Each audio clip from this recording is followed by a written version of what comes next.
Hey guys, what sounds like one of the simplest parts of daily life in the modern world was, in medieval Europe, often a cold, public, awkward, and deeply unpleasant experience shaped by architecture, class, weather, smell, and the very real limits of the built environment. Toilets were not merely uncomfortable in some vague, old-fashioned way. In many settings, they were inconvenient by design, exposed in ways people today would find startling, and closely tied to a larger reality about how medieval life handled privacy, cleanliness, waste, and dignity. Before we settle in, let me know where you're watching from and what history topic you'd like me to cover next. And if you enjoy this kind of thoughtful long-form history, a quiet like on the video really helps support the channel. If you'd like more calm, interesting stories from the past, subscribe and come along for the next one. Now, with that said, it is worth stepping carefully into a world where even the most ordinary human need could become a test of patience, balance, endurance, and social acceptance. One of the easiest mistakes a modern viewer can make is to imagine the medieval toilet as simply a crude version of the modern one, a rough ancestor that lacked comfort but served essentially the same purpose. In reality, the experience was often shaped by an entirely different set of assumptions. Medieval people were not moving through a world designed around pressurized plumbing, sealed drains, deodorized interiors, and private bathrooms attached to every household. They lived in towns, castles, monasteries, inns, and rural homes built with local materials, limited water control, and a practical need to dispose of human waste without the invisible technological systems modern people rarely have to think about. The unpleasantness did not come from one single flaw. It came from the fact that the entire system around relief, disposal, and sanitation was inconsistent, improvised, and often physically close to everyday life. That matters because a toilet is never just a seat or a hole. It is part of a social and material system. Who empties it, where the waste goes, how much privacy exists, how far one must walk, how cold the place is, how often it is cleaned, whether it is shared, whether it is safe after dark, whether it sits over water, a pit, a cesspool, or a street-side runoff channel. All of these details shaped the actual experience, and they shaped it differently depending on whether a person was a peasant in a village cottage, a craft worker in a crowded town, a monk in a communal religious house, a traveler at an inn, or a noble using a garderobe in a stone castle wall. For many people, especially in simpler rural settings, there may not have been a dedicated toilet room in the modern sense at all. A chamber pot, a bucket, an outdoor pit, or a basic privy might serve the household. At night, convenience mattered, but so did weather, danger, and darkness. Walking outside in winter across mud or frost, through a yard or lane, was not a trivial inconvenience. It was a genuine discomfort. In wet seasons, the ground itself could become part of the problem.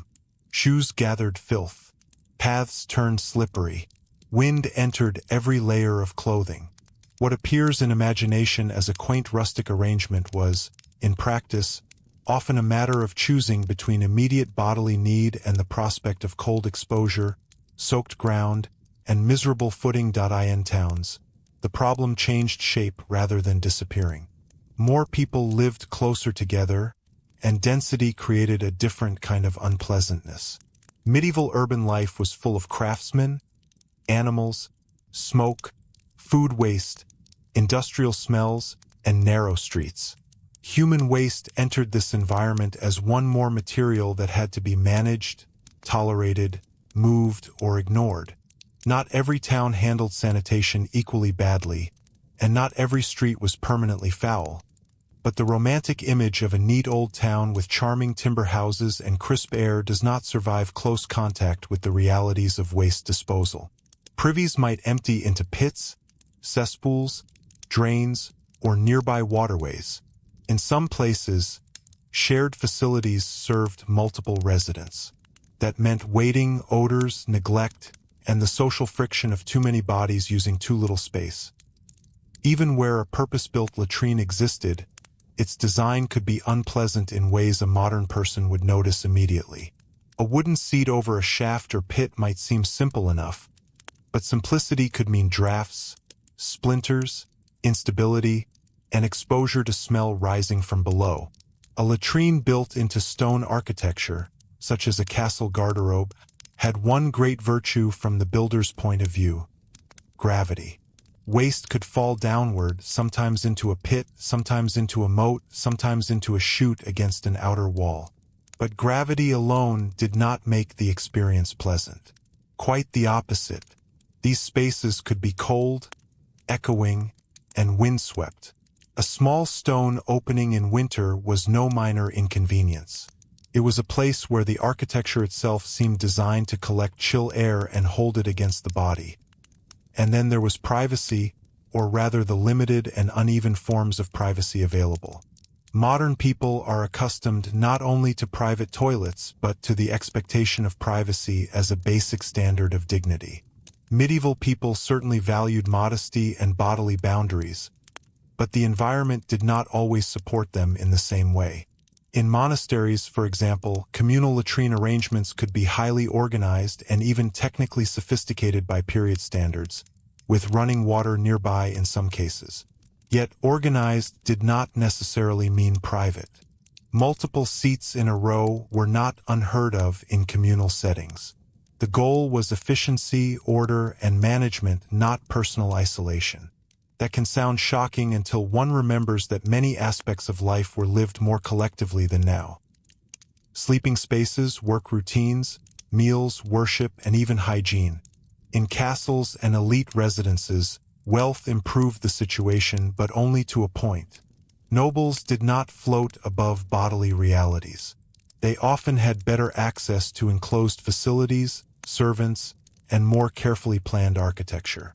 But a garderobe projecting from a wall was still a compromise between convenience and disposal. It might offer seclusion compared with common urban arrangements, yet it could also be intensely uncomfortable. Stone retained cold. Ventilation could mean drafts. Cleaning was unpleasant labor delegated downward in the social order, and that alone tells us something important. Even the elite solved the problem not by eliminating filth, but by moving it out of sight and into someone else's work. That hidden labor is one of the deeper truths beneath the topic. Medieval toilets were unpleasant not only for users, but even more so for those tasked with dealing with what they left behind.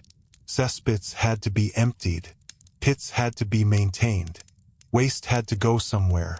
In some towns, night soil workers performed this grim but necessary labor, removing accumulated filth from urban spaces under cover of darkness or at less disruptive times. Their work was essential to public health, habitability, and basic urban functioning. Yet, like so much necessary labor in history, it was low status, dirty, and easily overlooked by those above them. The toilet, then, was not just a place of discomfort. It was a point where class relations became physical. There is also an irony here that makes the subject more revealing than it first appears. Medieval people were not ignorant of bad smells or indifferent to filth. They noticed these things very clearly. They complained about foul conditions, tried to regulate urban waste in some places, and understood that certain kinds of corruption in air and environment were dangerous or at least unhealthy. But knowing a problem exists is not the same as having an easy solution. Even a well-run medieval town lacked the invisible network modern sanitation depends on. Without modern sewer engineering, reliable indoor plumbing, cheap mass-produced fixtures, and steady water systems, many solutions remained partial. People adapted through routine, tolerance, local rules, architectural habits, and labor, rather than through universal technological control. That helps explain why toilets could be so unpleasant even in societies that were, by their own standards, highly organized. Medieval people were often practical, not careless. A monastery might place its latrines over running water where possible because that reduced accumulation.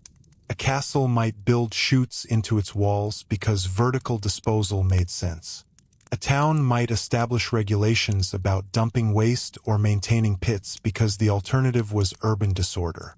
None of these measures were foolish. In context, they were reasonable. But reasonable is not the same as pleasant.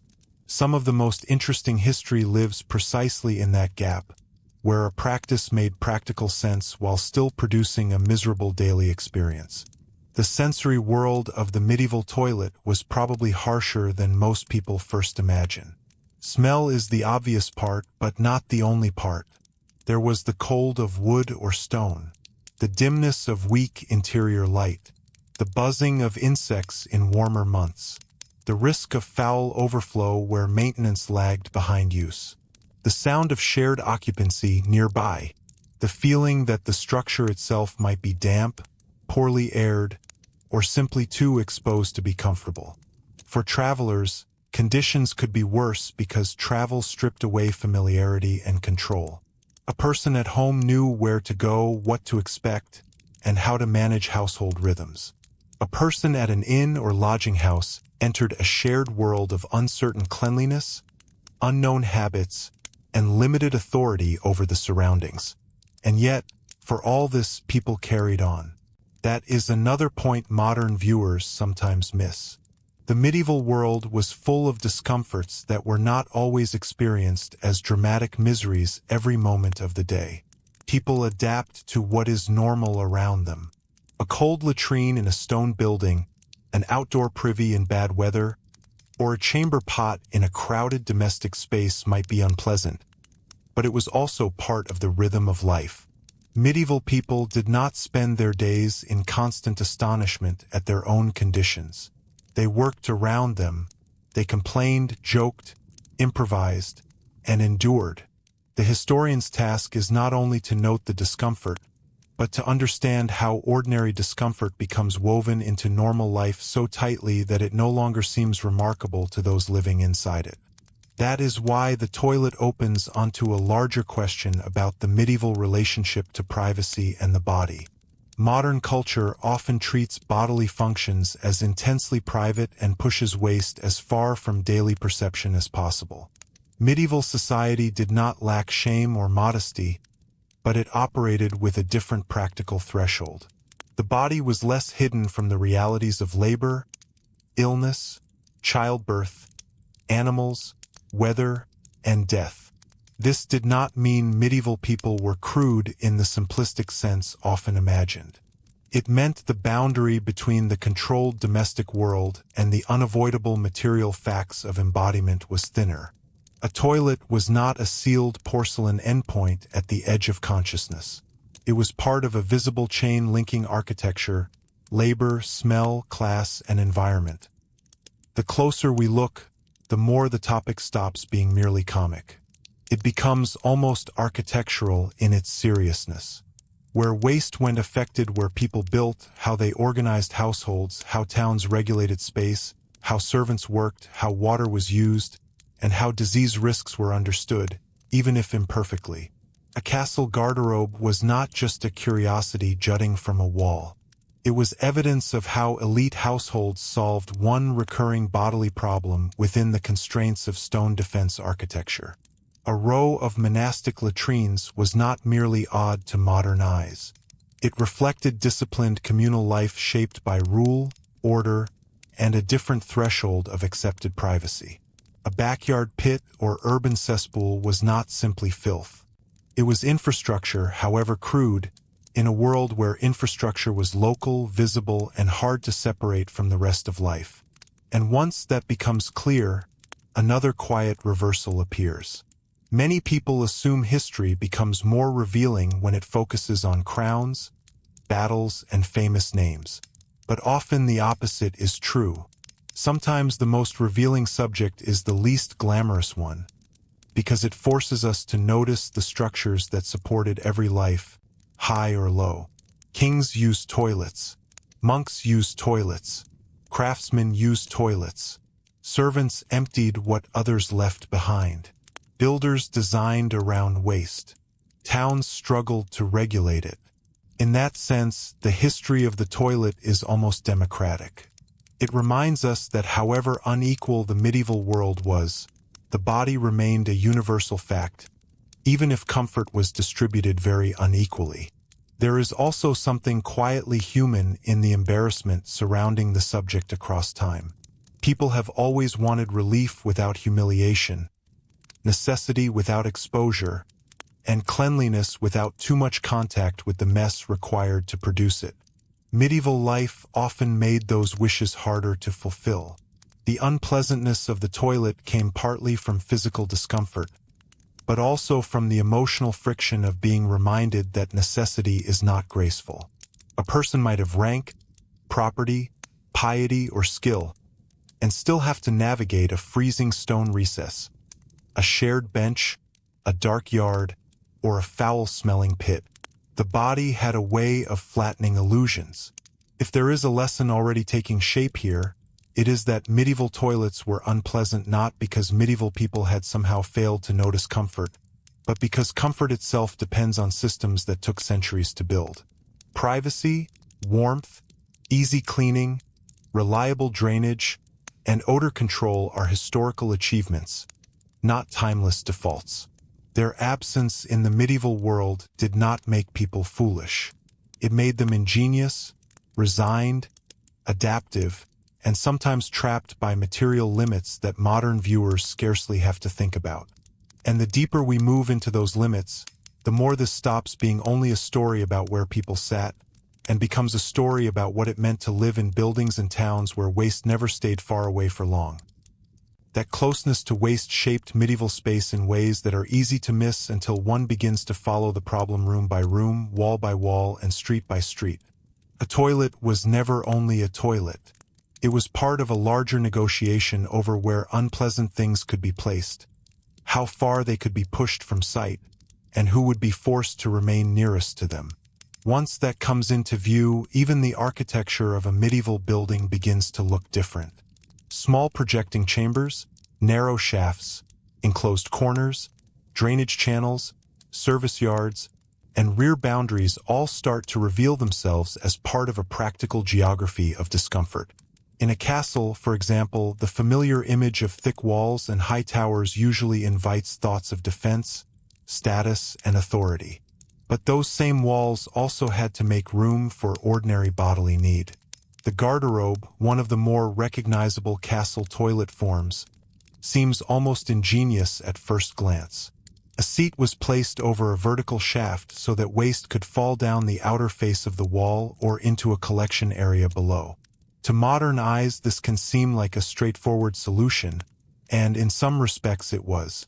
It used gravity, removed waste from the main interior rooms, and allowed private access from within elite quarters. Yet the more one imagines the lived experience, the less elegant it feels. The chamber could be small, dim, and bitterly cold. Air moved through stone in unforgiving ways, and the very opening that helped carry smell away could also invite drafts back in. In wet weather, the outer walls became slick. In winter, the surrounding masonry held a chill that no comfort could quite soften. And below, of course, the problem did not vanish. It merely descended. Waste landing near foundations, in pits, or against exterior walls had to be dealt with eventually. And in some locations this produced a slow accumulation of filth in precisely the places where servants, laborers, and lower-status workers moved most frequently. One of the recurring patterns in medieval life is that convenience for the powerful often translated into more unpleasant labor for someone else. The noble using a private latrine might enjoy greater seclusion than a common town dweller, but seclusion rested on a system of handling, cleaning, and tolerating the consequences elsewhere. Elite privacy was often built upon proximity imposed on others. Monasteries reveal a different version of the same problem. They are often imagined as austere but orderly spaces, governed by discipline, routine, and an unusual concern with regulation. In many cases, that image is justified. Some religious houses developed relatively advanced arrangements for waste disposal, especially where flowing water could be used to carry away filth. A monastic reredorer, the communal latrine block, might be placed over a stream or a carefully designed channel. By medieval standards, this could be efficient and even comparatively hygienic. Yet efficiency did not necessarily mean comfort. Communal seating meant reduced privacy. Regular use by many bodies meant that even a functioning system required maintenance and tolerance. A monk living within a culture of order and prayer still had to accept that one of the most intimate human acts occurred within a shared institutional framework, governed not by individual preference but by the rule and rhythm of the house. That can feel alien to a modern listener, though perhaps less so once one remembers how much of medieval life was structured collectively. Privacy was not absent, but it was unevenly distributed, and personal solitude was often limited by design. People slept in shared rooms, labored in groups, ate at common tables, and moved through spaces where the boundaries between individual and communal life were narrower than today. Toileting practices were shaped by the same logic. What mattered most was not the cultivation of private personal comfort in the modern sense, but the workable management of necessity within the limits of architecture, labor, and available resources. The urban world added yet another layer. Town life concentrated everything: trade, waste, cooking, animals, industry, and human density. Medieval towns were not all alike, and it would be misleading to imagine every street as permanently drowned in filth. Some municipalities attempted regulation. There were ordinances in certain places concerning dumping, cesspit maintenance, and the obstruction of drains. But regulation on parchment and relief on the ground were not always the same thing. Even where civic authorities understood the dangers of uncontrolled refuse or stagnant waste, enforcement was uneven, resources were limited, and habit was hard to change. The result was a townscape in which bodily waste remained deeply entangled with ordinary movement through streets and courts. A shared privy in an urban setting could become unpleasant not only because of smell but because of repetition. Many users, irregular cleaning, shallow pits, and overuse transformed a practical structure into a source of persistent discomfort. In a crowded building or a row of homes, the question was not merely where the toilet stood, but how often it was full, who was responsible for emptying it, whether the landlord neglected it, whether neighbors used it carelessly, and whether runoff or seepage turned nearby ground foul. The unpleasantness of the medieval toilet was often cumulative. A single visit might be tolerable. It was repeated use over time in a badly maintained or heavily shared system that made the experience oppressive. Night made matters worse. After dark, even a simple trip to relieve oneself could become an ordeal. Lighting was weak, costly, and limited. A candle or oil lamp could help indoors, but outdoors the world changed sharply. Courtyards, paths, alleys, and stairs became places of uncertainty. In a rural household, stepping outside meant darkness, weather, mud, and perhaps the cold movement of animals nearby. In a town, it might mean crossing a yard, feeling one's way along a wall, or moving through a building where others slept close by. In an elite residence, the route might be shorter, but no less drafty or uncomfortable. The modern bathroom light, switched on without thought at any hour, conceals how much the medieval experience of bodily need was shaped by darkness itself. And darkness was not only inconvenience, it had emotional weight. Medieval nights could feel larger than modern nights because so much less of the environment was controlled. Shadows, sounds, cold air, and uncertain footing were part of the ordinary sensory world. Even a routine act like going to the privy became bound up with the rhythms of fear, weather, and limited visibility. In this sense, the unpleasant toilet was part of a broader truth about medieval life. Small discomforts were often intensified by the fact that the environment did not bend easily to human convenience. Women, men, children, the elderly, the sick, servants, clerics, and nobles all met this problem differently. Age and physical condition mattered a great deal. An older person or someone weakened by illness would have felt the inconvenience more sharply. So would a pregnant woman, a person with an injured leg, or anyone with digestive trouble in a world that could not offer easy, private, immediately accessible sanitation. This is one of those places where the history of daily life becomes more revealing than grand political narrative. The toilet exposes how architecture and custom favored some bodies over others. It shows which kinds of discomfort were normalized and which people were expected simply to endure more silently. It also reminds us that medieval life was full of thresholds between inside and outside that were much more porous than today. In a modern home, the bathroom is fully domesticated space. It is warm, sealed, lit, plumbed, and usually integrated into the household's inner life. In much of the medieval world, the place of relief was often less fully absorbed into protected domestic space.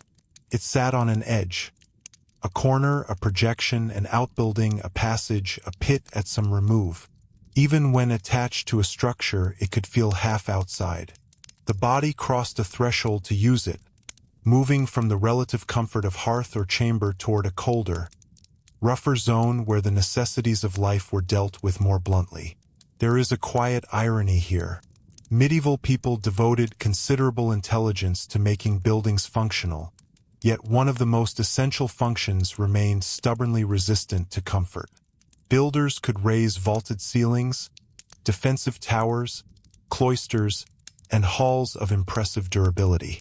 They could manipulate stone, timber, and water with real skill. But the toilet remained, in many settings, one of the least civilized-feeling corners of an otherwise ordered environment. This was not because the builders lacked imagination. It was because the problem itself was difficult. Waste is heavy, foul, recurring, and potentially dangerous. Without modern pipes, traps, and reliable water flow under pressure, every solution remained partly exposed. Chamber pots reveal another side of this. They were practical because they reduced the need to venture out at night or in bad weather. In that sense, they offered a form of convenience. But convenience created its own burden. Someone had to empty them. Someone had to carry them through a house, yard, or street. Someone had to decide where the contents would go. Used in bedrooms or shared sleeping areas, chamber pots also narrowed the distance between rest and waste. The modern idea that sleep belongs in a clean, private, carefully managed room was difficult to sustain in environments where the practical management of excrement might occur only a few feet away from the bed. Even where people used covers, screens, or routine disposal practices, the sensory and psychological boundary was thinner. That does not mean medieval homes were universally chaotic or that people were indifferent to order. On the contrary, many households developed routines precisely to keep life manageable. But routines are not the same thing as comfort. A well-run household in the medieval period could still contain smells, surfaces, and inconveniences that a modern person would find astonishing. The point is not to exaggerate for effect. It is simply to recognize that cleanliness and privacy, as now understood, rely on systems so successful that they have become almost invisible. Travel made these differences even more pronounced. A traveler surrendered local knowledge and control. At home, even an unpleasant privy was at least familiar. On the road, one depended on whatever lodging, monastery, manor, or urban inn happened to provide. Conditions varied sharply. An inn might be crowded, noisy, dirty, and only loosely managed. Shared facilities could reflect the habits of strangers, the neglect of the proprietor, or the sheer strain of heavy use. Even in better lodgings, the traveler's relationship to the space was temporary and powerless. There is a particular discomfort in using a facility that one cannot improve, clean, avoid, or fully trust. Medieval travel, already slowed by weather and rough roads, therefore carried another quiet misery that rarely enters the romantic picture. The same is true of siege, campaign, and military encampment, though in still harsher form. Wherever armies gathered, waste disposal became an immediate problem. In temporary camps, there was no stable architecture to absorb the issue. Latrine pits had to be dug, maintained, and used under conditions of crowding, stress, and limited sanitation. A fortified town under pressure faced even worse dilemmas.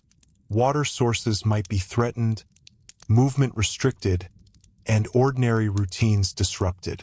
In such moments, the unpleasantness of toileting ceased to be a matter of mere discomfort and became a matter of disease risk, morale, and the breakdown of habit.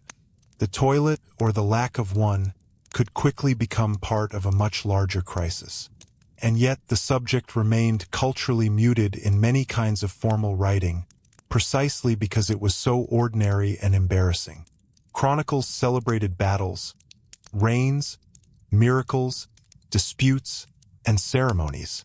They rarely lingered over privies unless a scandal, accident, crime, or humiliation made one narratively unavoidable. That silence itself tells us something.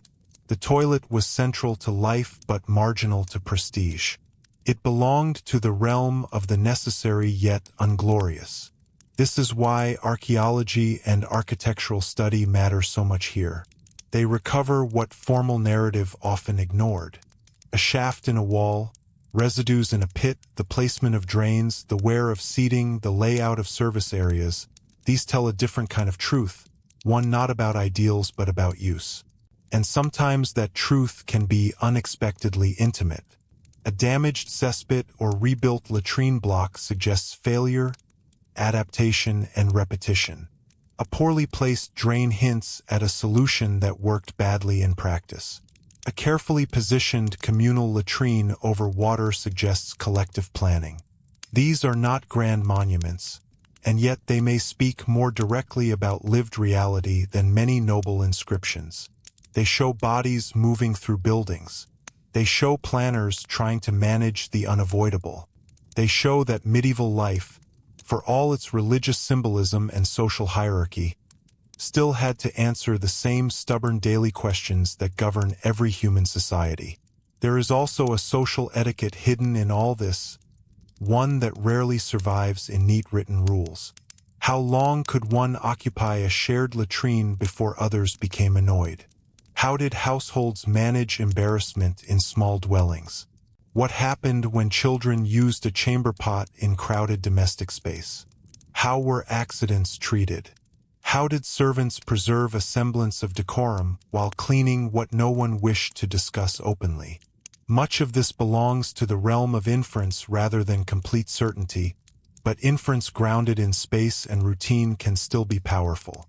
It reminds us that discomfort was not only physical, it was social.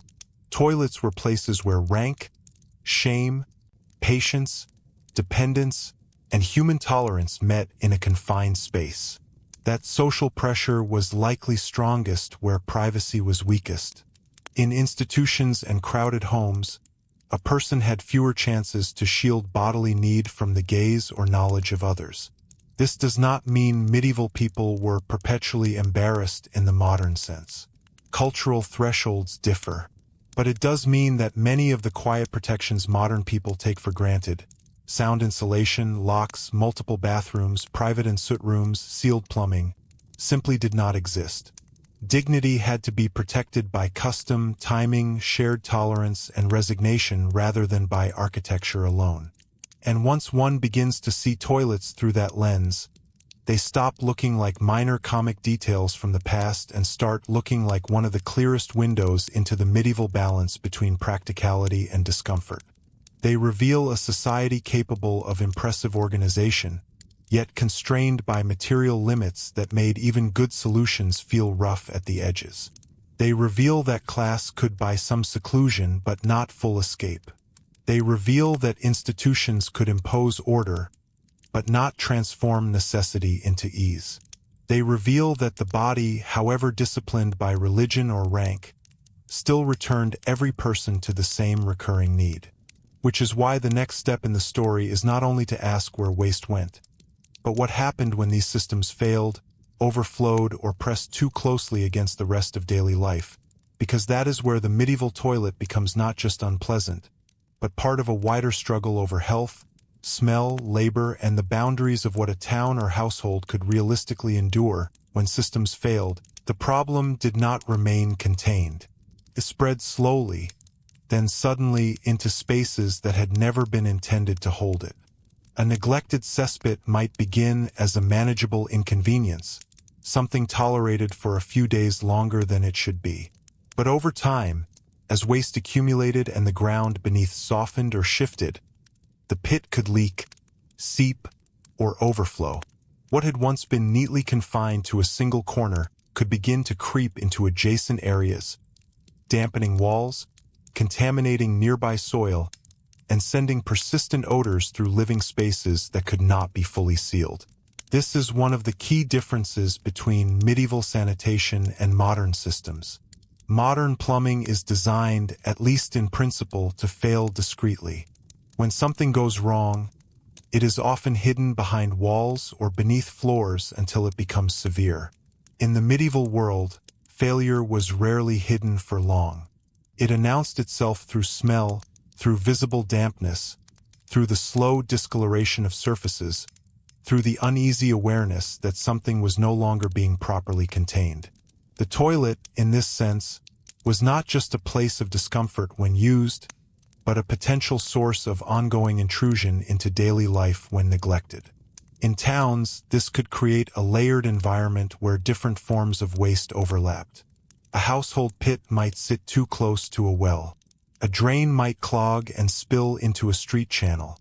Rainwater could wash refuse from one place to another, redistributing it in unpredictable ways.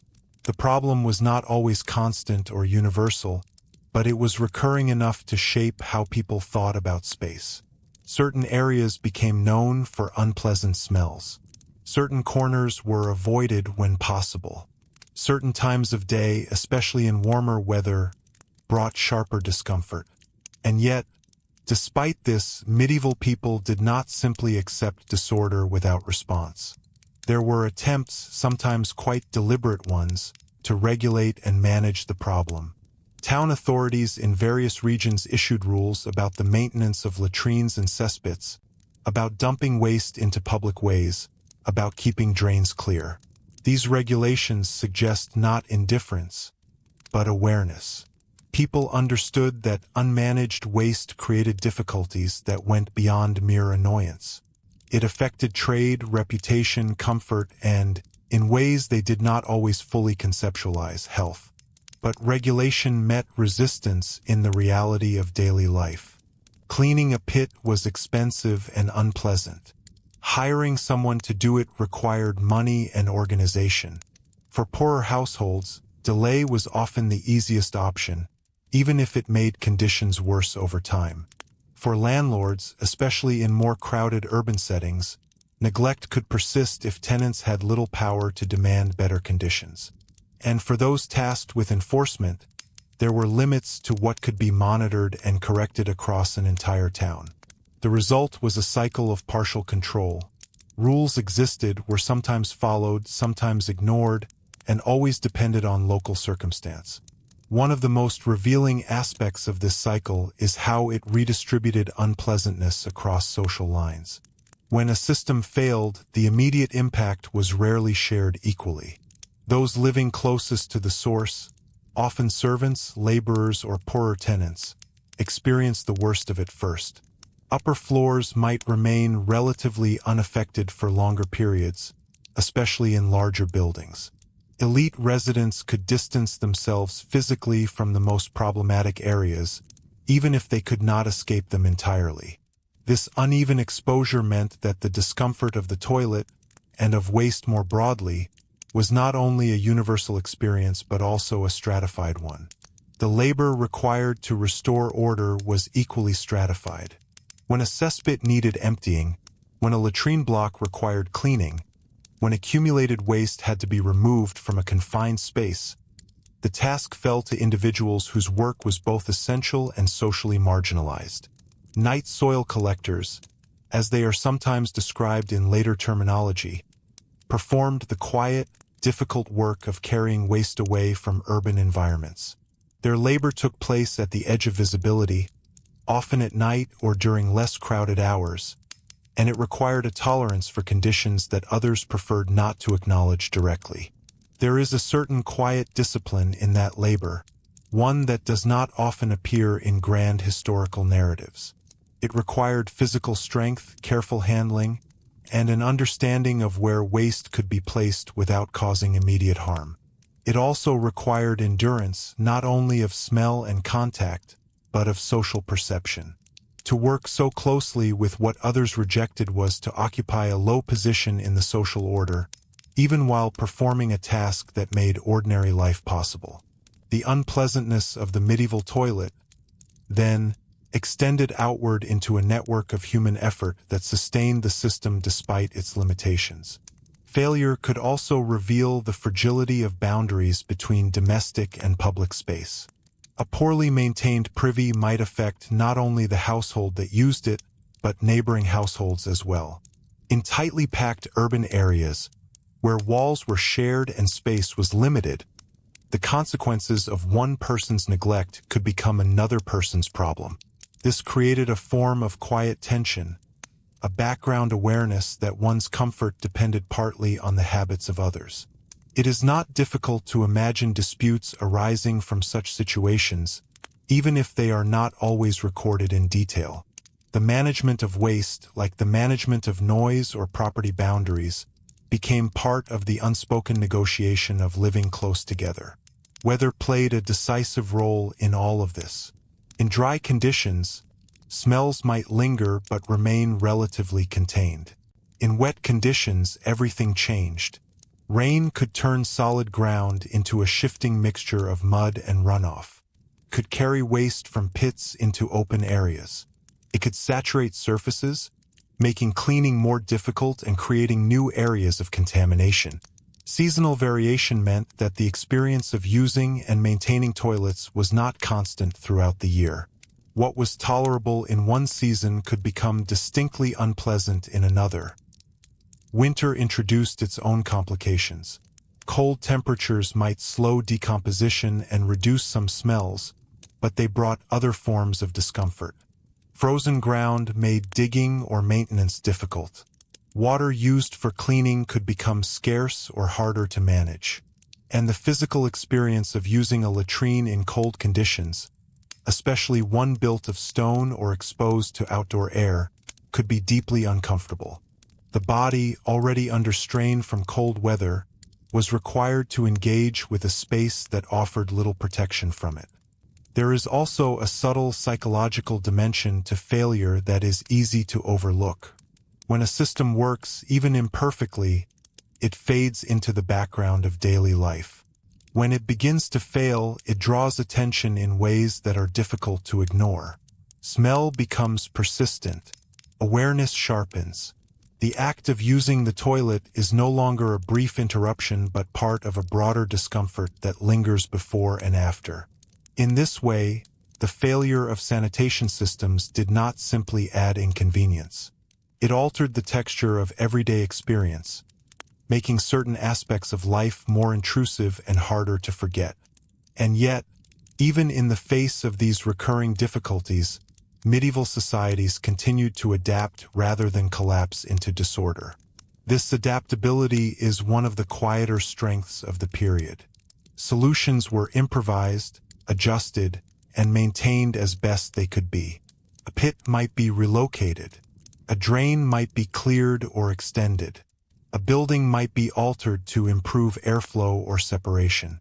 These changes were often small, local, and incremental, but they reflect an ongoing process of negotiation between human need and material constraint.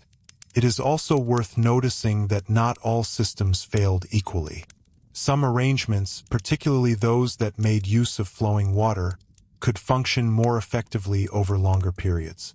A latrine built over a stream, if properly maintained, could reduce accumulation and make the experience less oppressive. But such solutions depended on geography, on access to water, and on the ability to integrate that resource into the built environment. Not every town or household had that option, and even where it existed, it required careful placement and ongoing attention. This uneven distribution of better and worse solutions meant that the experience of the medieval toilet was never entirely uniform.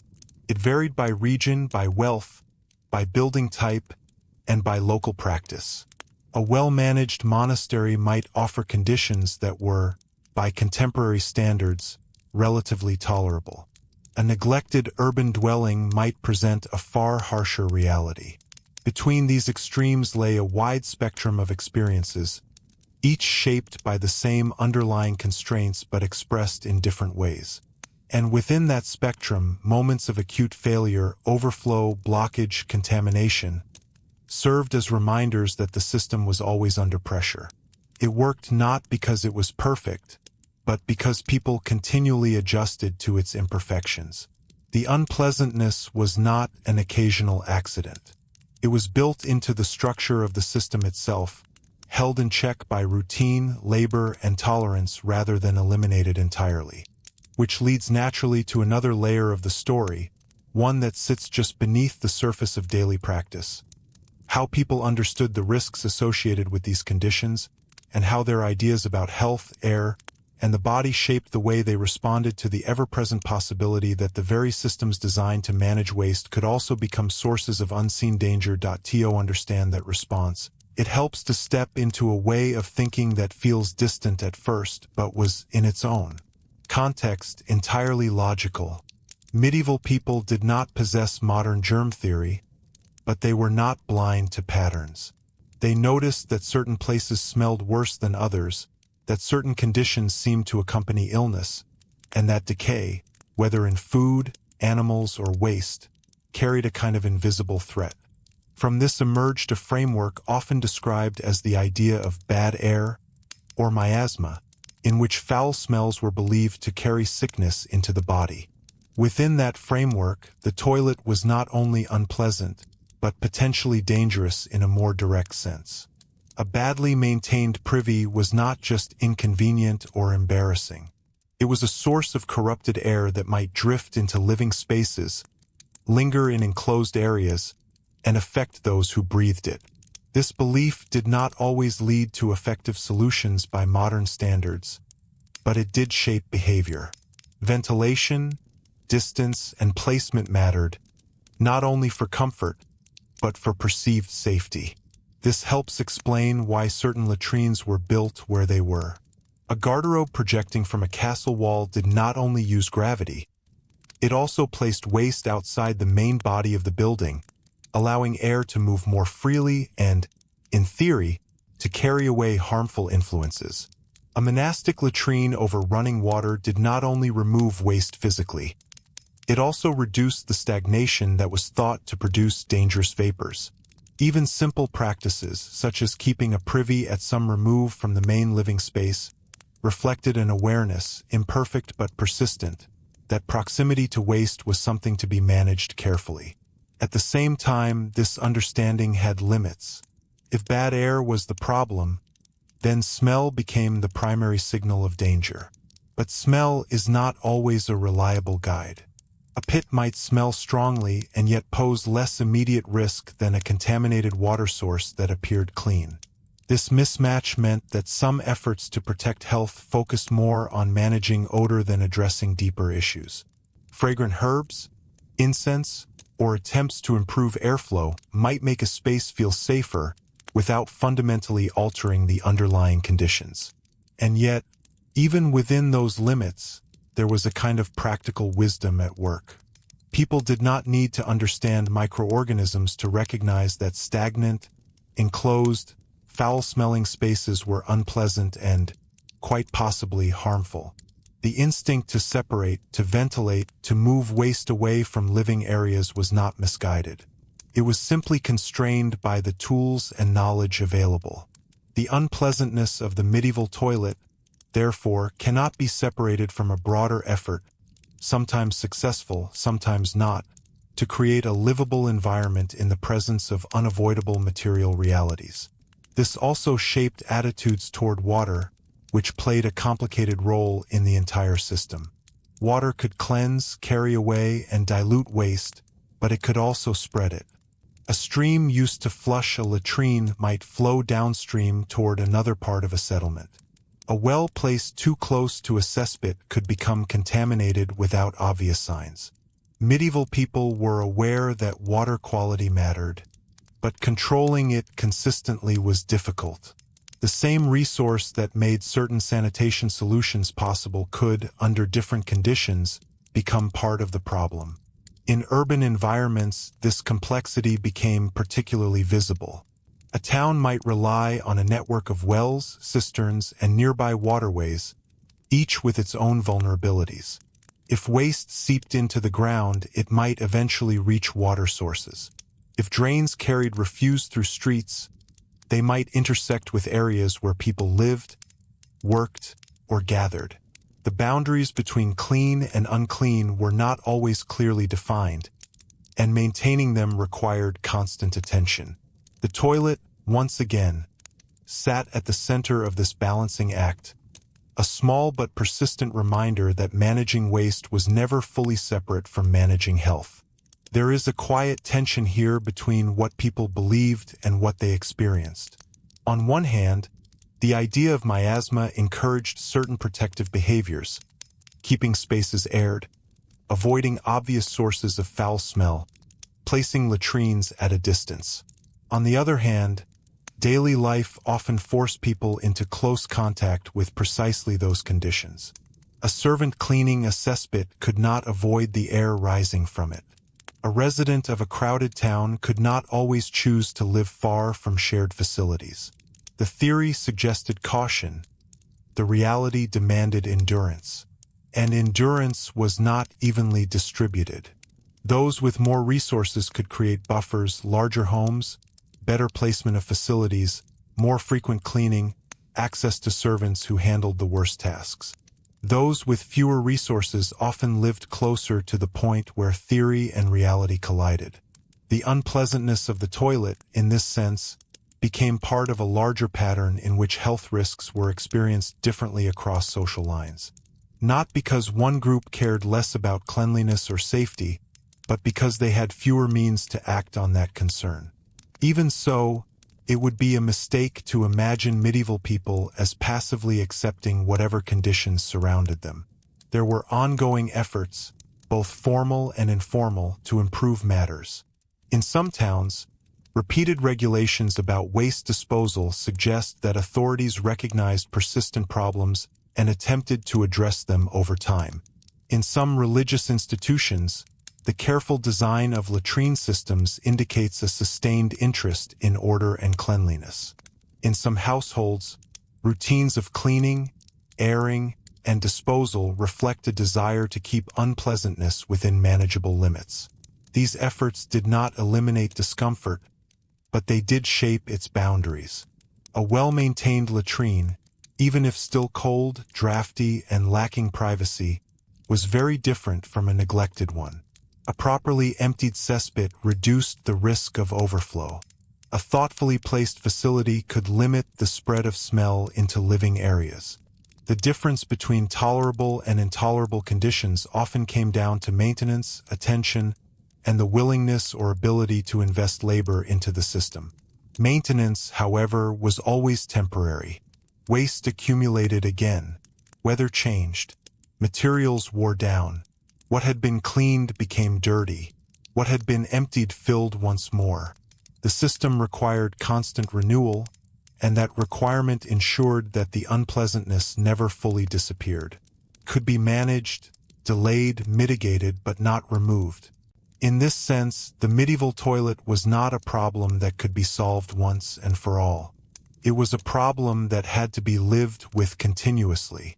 There is also a deeper cultural layer to how this was understood.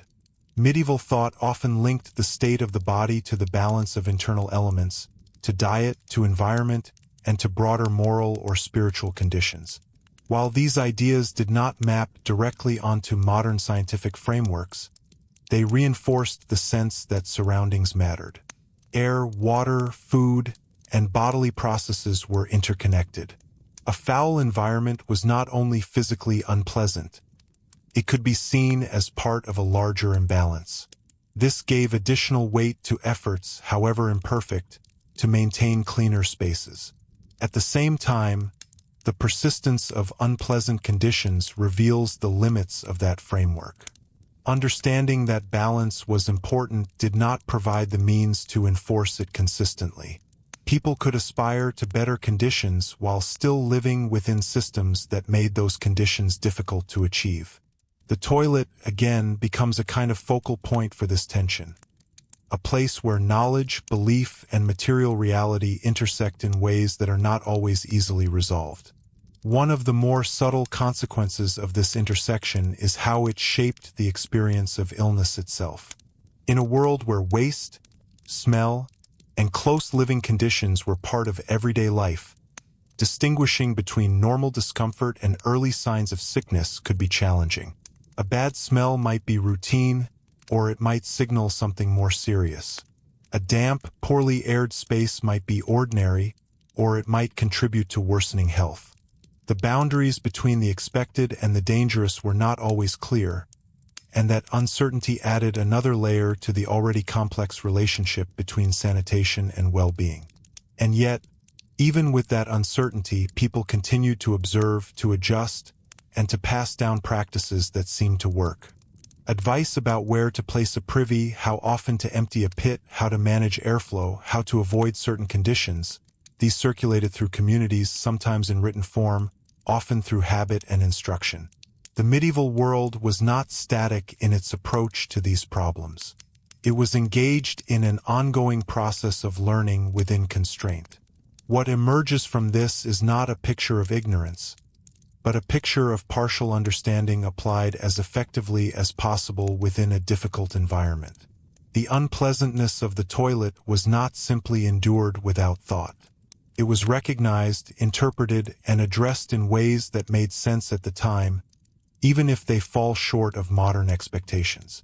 The result was a lived experience in which comfort and discomfort, safety and risk, knowledge and limitation were tightly interwoven.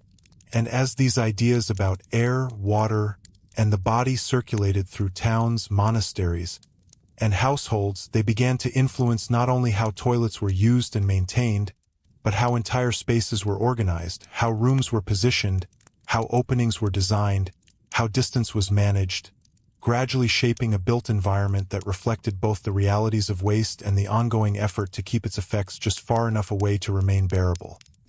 That effort, however, did not stop at placement and airflow. Over time, it extended into small, often overlooked details, materials, textures, and everyday objects that quietly influenced how unpleasant a toilet could become. The seat itself, for example, was rarely designed with comfort in mind. Wood was common, but wood absorbed moisture, retained odor, and wore unevenly with use. A poorly maintained surface could become rough, damp, or stained in ways that made even brief contact uncomfortable. Stone, when used, solved some durability problems but introduced others, particularly in cold climates where it could feel almost hostile to the body. Even the simplest physical interaction with a medieval toilet could therefore involve a subtle calculation. How long to remain seated, how to position oneself on an imperfect surface, how to avoid contact with dampness or residue. These were not dramatic struggles, but they were repeated often enough to become part of the rhythm of daily discomfort. A modern toilet is designed to disappear from awareness as quickly as possible. A medieval one rarely did. It lingered in the senses, in the memory, and sometimes in the reluctance to return. Cleaning, too, reveals a layer of complexity that is easy to overlook. Without modern disinfectants, plumbing, and sealed surfaces, maintaining a toilet was a more visible and ongoing task. Water could be used to rinse or dilute, but water alone did not remove odor or contamination in the way modern systems do. Scraping, brushing, and periodic emptying were necessary, and these processes often left traces behind. The idea of a perfectly clean, odorless toilet space was not entirely absent from medieval thinking, but it was difficult to achieve in practice. This difficulty shaped expectations. Cleanliness was understood more in terms of relative improvement than absolute standards. A latrine that had been recently attended to might be considered acceptable, even if it would still appear unpleasant to modern eyes. The threshold between clean and unclean was therefore more flexible, defined not by an ideal of sterility, but by what could reasonably be managed within the available system. There is also a quiet ingenuity in the ways people attempted to soften the experience. Straw, cloth, or other materials might be used to improve comfort or cleanliness, though these solutions brought their own complications in terms of disposal. In some settings, herbs or aromatic plants were placed nearby, not only for scent but as part of the broader belief that pleasant smells could counteract harmful ones. These efforts did not eliminate the underlying problem, but they reflect a persistent desire to make an unpleasant necessity more bearable. At the same time, these small adaptations highlight another important point. The medieval toilet was not a fixed, unchanging object. It was a site of ongoing adjustment. People modified, repaired, replaced, and reimagined their facilities as conditions demanded. A worn seat might be replaced. A pit might be deepened. A structure might be moved slightly farther from the main building. These changes were rarely dramatic, but they accumulated over time, shaping a landscape of sanitation that was always in motion. This sense of motion becomes clearer when we consider how knowledge circulated between different environments. A solution observed in a monastery might influence a noble household. A practice developed in one town might spread to another through craftsmen or builders. Even if such transfers were uneven and incomplete, they suggest that medieval people were not isolated in their approach to sanitation. They learned from each other, adapting ideas to fit local conditions. And yet, for all this adaptation, there remained a fundamental tension between what was known and what could be achieved. A builder might understand that placing a latrine farther from living quarters reduced smell, but space constraints might make that impossible. A household might recognize the importance of regular cleaning, but lack the labor or resources to maintain it consistently. A town might pass regulations about waste disposal, but struggle to enforce them across a dense and varied population. This tension gave the medieval toilet a kind of persistent instability. It was never entirely solved, never entirely controlled. It existed in a state of partial success, where each improvement carried the possibility of new problems. A deeper pit reduced overflow but increased the difficulty of emptying. A more enclosed structure improved privacy but trapped odor. A location closer to living spaces increased convenience but heightened exposure to smell and contamination. Every decision involved trade-offs, and those trade-offs shaped the daily experience in subtle but constant ways. The experience of smell itself is worth pausing over, because it functioned as both a warning and a burden. In a world without sealed drainage systems, smell was one of the primary ways people understood their environment. It signaled decay, stagnation, and potential danger. But it was also inescapable in many contexts. The human nose adapts, becoming less sensitive over time, but adaptation does not mean absence. It means living within a range of sensation that is neither entirely ignored nor entirely overwhelming, but persistently present. This persistence affected how people moved through space. A particularly unpleasant latrine might be avoided until necessary. A path that passed too close to a foul-smelling area might be taken more quickly, or avoided when possible.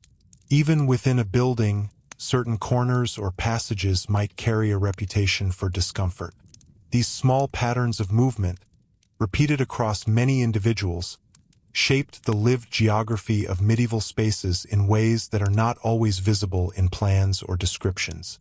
Light, or the lack of it, continued to play a role here as well. A poorly lit latrine was not only inconvenient, it introduced uncertainty. One could not easily see the condition of the seat, the cleanliness of the surrounding area, or the presence of insects or moisture.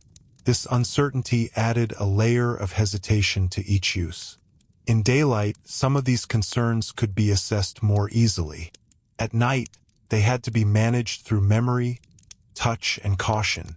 Insects themselves were a constant companion to many latrine spaces, particularly in warmer seasons. Flies, drawn to waste, could gather in noticeable numbers. Their presence was more than a minor irritation.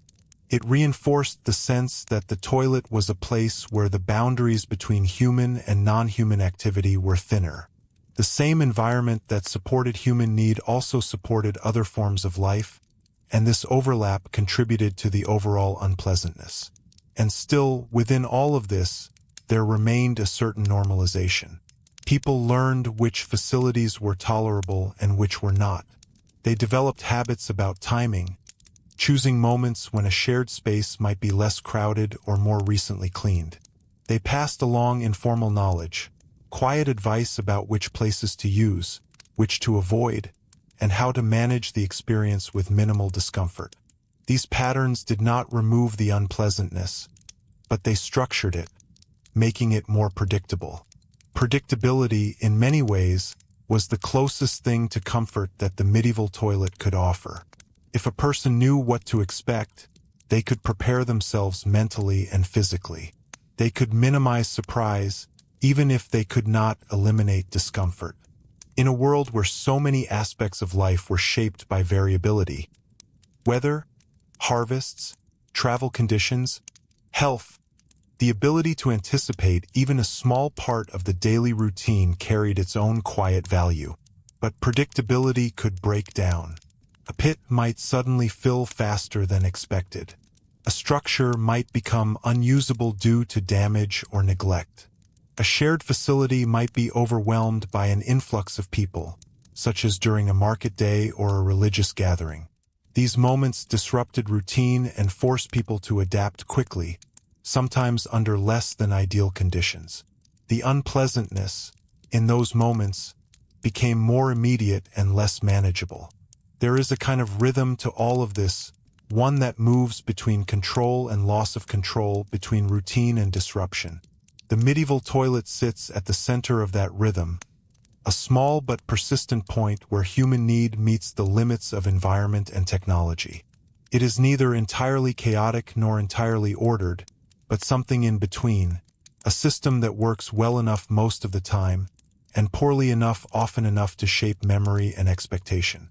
And as these rhythms played out across households, towns, monasteries, and castles, they began to leave traces not only in architecture and practice, but in the way people thought about space itself, about what belonged inside, what must be pushed outside, and how thin the boundary between the two could become when the system was strained just a little too far.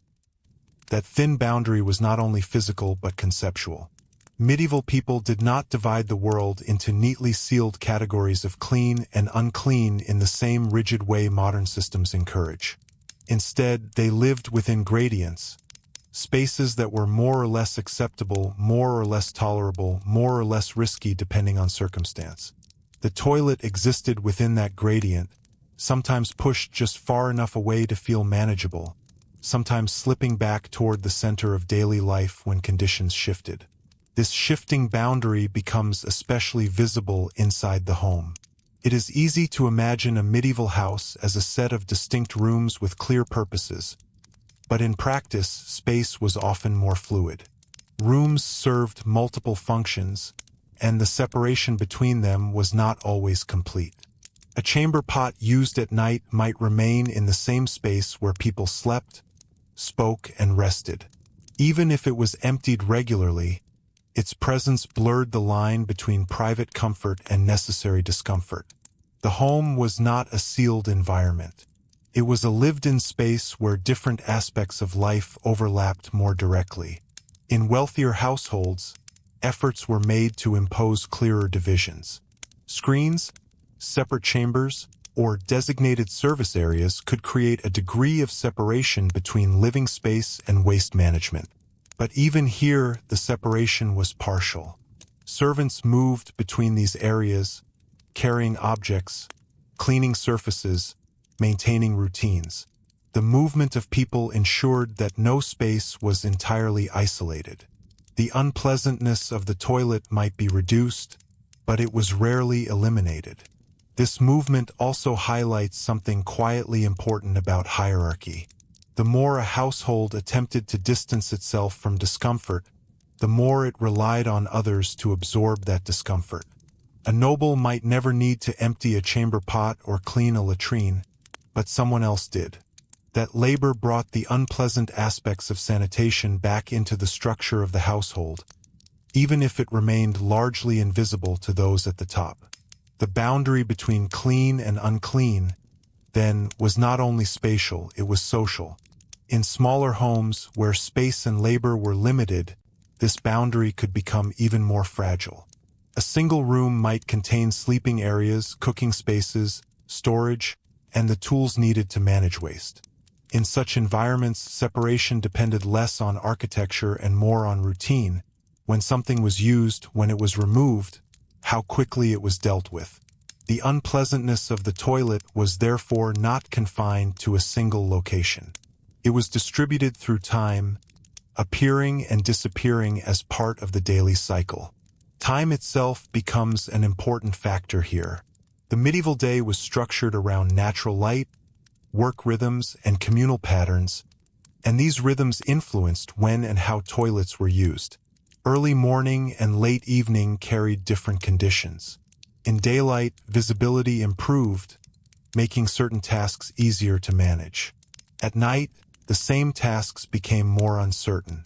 Shared facilities might be busier at predictable times, quieter at others. People adapted their behavior accordingly, creating informal schedules that helped reduce friction, even if they could not eliminate it. There is a certain quiet coordination in this, a kind of unspoken agreement shaped by necessity.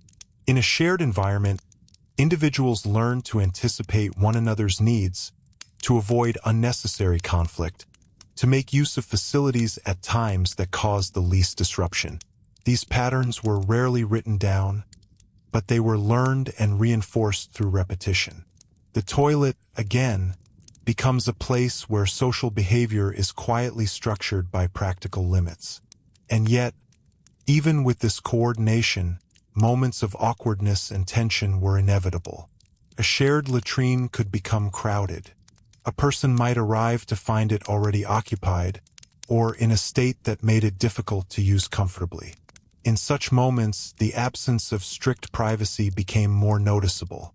The negotiation of space, time, and personal need had to happen quickly and often without formal rules. This is one of the more human aspects of the subject, where the historical distance narrows and the situation becomes easier to imagine on a personal level. There is also the question of sound, which is rarely discussed but difficult to ignore. In environments where structures were thinner, insulation minimal, and shared spaces common, sound carried more easily. The act of using a toilet, especially in a communal setting, could not always be fully concealed. This added another layer to the experience, one that touched on dignity and self-awareness. Medieval people, like people in any era, were aware of how they were perceived by others. The limits of privacy meant that this awareness extended into moments that modern architecture tends to protect more carefully. These details, sound, proximity, timing, may seem small, but they accumulate. They shape not only the physical experience of the toilet, but the emotional one. Discomfort is rarely a single sensation. It is a combination of physical conditions, social context, and personal awareness. The medieval toilet brought all of these elements together in a confined space, making it a surprisingly complex part of daily life. And still, despite all of this, the system functioned. Not perfectly, not consistently, but sufficiently for societies to continue to grow and to build. This is perhaps one of the most important points to hold on to. The unpleasantness of medieval toilets did not prevent the development of towns, the operation of monasteries, or the maintenance of households. It existed alongside these things, shaping them in subtle ways without stopping them. In fact, in some cases, the pressure of these limitations encouraged gradual improvements. Builders learned, through experience, which placements reduced smell, which materials lasted longer, which arrangements made maintenance easier. These lessons were not always recorded in formal texts, but they were embedded in practice. Over generations, they influenced how structures were designed, even if progress remained uneven. There is also a sense in which the unpleasantness itself became a form of feedback. When a system worked poorly, it was felt immediately. When it worked better, even slightly, the difference was noticeable. This feedback loop encouraged incremental change. A household that improved its latrine placement might experience less intrusion of smell. A monastery that refined its drainage might reduce maintenance burdens. These small successes did not transform the system overnight, but they contributed to a slow evolution. That evolution, however, did not follow a straight path. It was shaped by local conditions, available materials, and the priorities of those in charge. In some places, improvements were maintained and built upon. In others, they were lost, neglected, or replaced by less effective solutions. The history of medieval sanitation is therefore not a simple story of progress, but a pattern of advances and setbacks, of knowledge gained and sometimes forgotten. This unevenness becomes particularly clear when we consider how different regions approached the same basic problem. Climate, geography, and cultural practice all played a role. A settlement near abundant running water could experiment with different forms of waste removal than one in a drier area. A colder region faced different challenges than a warmer one. Even the availability of certain building materials, stone, timber, earth, shaped what kinds of structures were possible. Within these variations, the toilet remained a constant point of negotiation. No matter the region or the building type, the same fundamental questions returned. Where should it be placed? How should it be constructed? Who should maintain it? And how could its effects be limited? The answers differed, but the underlying challenge did not. And as these challenges were addressed in different ways across the medieval world, they began to form a patchwork of solutions, some more effective, some less, that would, over time, influence later developments in sanitation. Not in a direct, linear way, but through a gradual accumulation of ideas, practices, and built examples that demonstrated both what worked and what did not. At this point, the medieval toilet starts to reveal something else entirely. It is not only a story about discomfort or limitation. It is also a story about adaptation, about how people respond to persistent problems with the tools they have. It shows how necessity drives innovation, even when that innovation remains constrained. And it shows how everyday challenges can quietly shape the direction of broader historical change. Because once enough people, in enough places, begin to recognize the same limitations, and once those limitations become difficult enough to ignore, the question slowly shifts from how to manage the problem to whether it might be possible to rethink it entirely. That shift did not happen suddenly, and it did not appear as a clear, deliberate turning point. Instead, it emerged gradually, almost quietly, within the same routines that had defined medieval life for centuries. Builders, householders, monks, and town officials were not setting out to reinvent sanitation in any modern sense. They were responding, piece by piece, to persistent inconvenience. A latrine that smelled less, a pit that required less frequent emptying, a structure that offered slightly more privacy. These small improvements accumulated, and in doing so, they began to change expectations. Expectation is a subtle but powerful force in history. When people become accustomed to a slightly better arrangement, the older one begins to feel less acceptable. A household that has experienced a more effectively placed privy may grow less tolerant of one that intrudes on living space. A monastery that has refined its system may come to view less organized arrangements as a failure of discipline. A town that has attempted regulation may find it harder to ignore the consequences of neglect.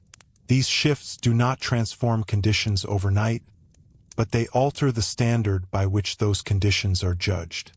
At the same time, these incremental changes reveal something important about how medieval societies approached problem-solving. Solutions were rarely abstract or theoretical. They were grounded in observation, repetition, and adjustment.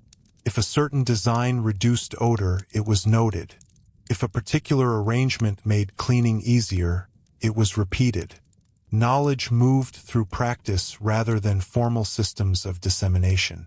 A builder might carry ideas from one project to another. A servant might observe a more efficient method in one household and adapt it in another. In this way, even without a unified theory of sanitation, there was a form of practical learning taking place. And yet, for all this quiet improvement, the fundamental constraints remained. Water could not always be controlled. Waste could not always be removed quickly. Space could not always be expanded. Labor could not always be increased. The medieval toilet continued to exist within these limits, and those limits ensured that discomfort, inconvenience, and risk never fully disappeared. The system could be refined, but it could not be transformed into something entirely different. This is where a deeper kind of tension begins to emerge, one that is less about the physical structure of the toilet and more about its place within the broader experience of daily life. As small improvements accumulated, they made the remaining problems more visible. When one aspect of a system becomes easier, the parts that remain difficult stand out more sharply. A cleaner seat draws attention to lingering smell.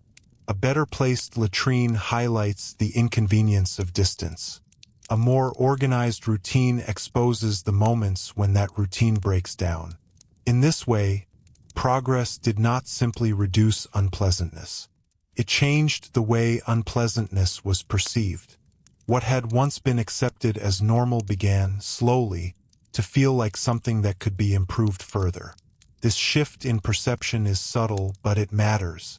It marks the beginning of a different relationship between people and their environment, one in which discomfort is not only endured, but questioned. There are moments, scattered across the medieval record, where this questioning becomes more explicit. Complaints about foul conditions, disputes over maintenance, regulations that attempt to enforce better practices. All of these suggest that people were not simply adapting to their circumstances, but also pushing against them. The toilet, once again, becomes a focal point for broader concerns about order, health, and the quality of life within a community. At the same time, these concerns remained embedded within a world that still lacked the tools for more radical change. It is one thing to recognize a problem. It is another to have the means to solve it completely. Medieval societies were rich in practical knowledge, but they were limited in their ability to create large-scale, consistent systems of sanitation. What they could do was improve at the margins, refining the existing framework rather than replacing it. This is why the medieval toilet can feel, at times, like a paradox. It is both the product of thoughtful adaptation and the source of persistent discomfort. It reflects a society that is attentive to its needs, yet constrained in its responses. It shows intelligence in design, but also the limits of that intelligence when faced with certain kinds of problems. There is also a human dimension to this paradox that is worth considering. Over time, people living within these conditions developed a kind of resilience, not in the sense of indifference, but in the ability to function within an imperfect system. They learned to anticipate inconvenience, to adjust their behavior, to accept certain discomforts as part of the structure of life. This resilience allowed societies to continue and even flourish, despite the limitations of their sanitation systems. But resilience can also mask dissatisfaction. The fact that people adapted does not mean they were content. It means they found ways to live within the conditions available to them. The presence of regulations, improvements, and occasional complaints suggests that there was always a tension between acceptance and the desire for something better. The toilet, as a daily necessity, kept that tension close to the surface. As we move further into this world, another layer begins to appear, one that connects the experience of the toilet to broader patterns of change in medieval society. Because while individual households and buildings were making small adjustments, larger forces were also at work. Towns were growing, trade was increasing, populations were shifting.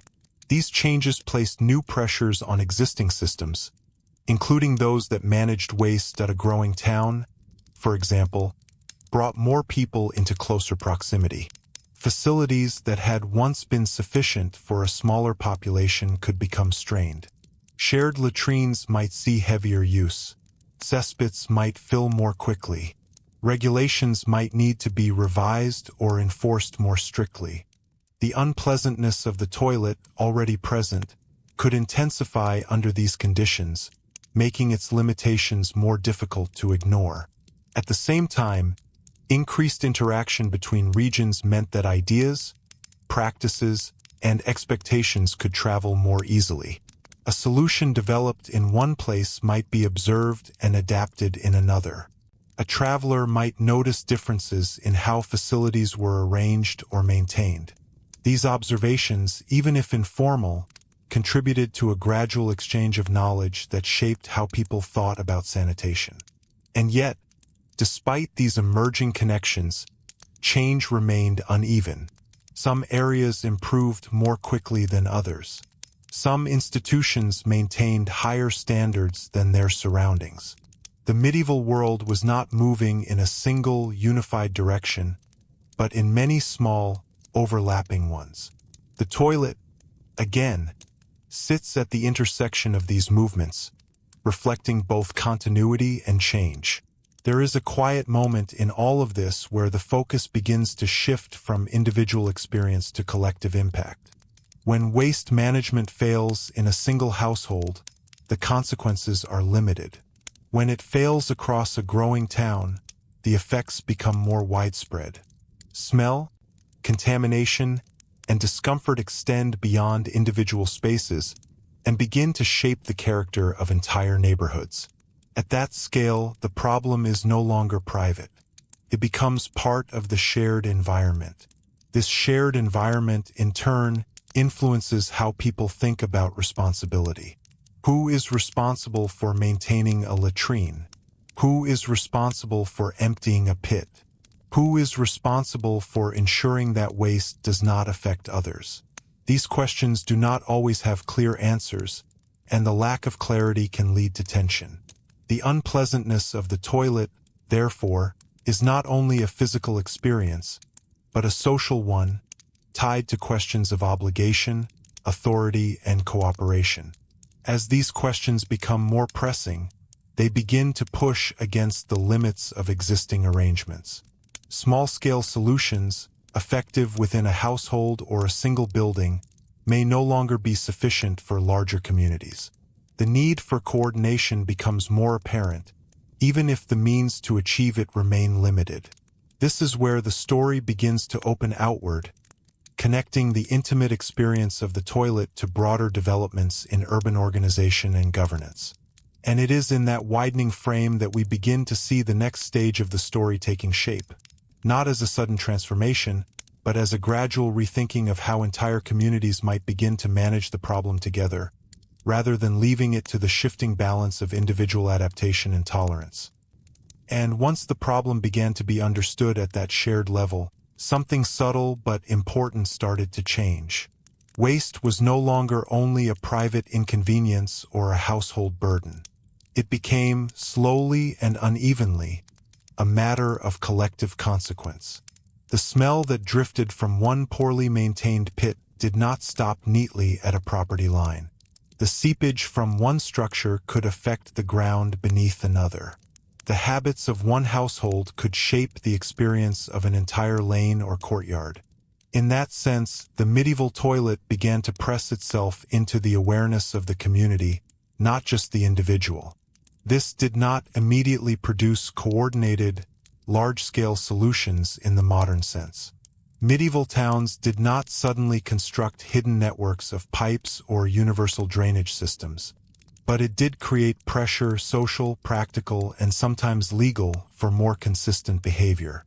The idea that waste had to be managed not only for one's own comfort, but for the tolerability of shared space, became more difficult to ignore as density increased. In some places, this pressure appeared in the form of repeated instructions and ordinances. These were not always highly detailed or consistently enforced, but their existence suggests an ongoing attempt to shape behavior. They addressed where waste could be dumped, how often pits should be cleared, and how obstructions in drainage channels might be avoided.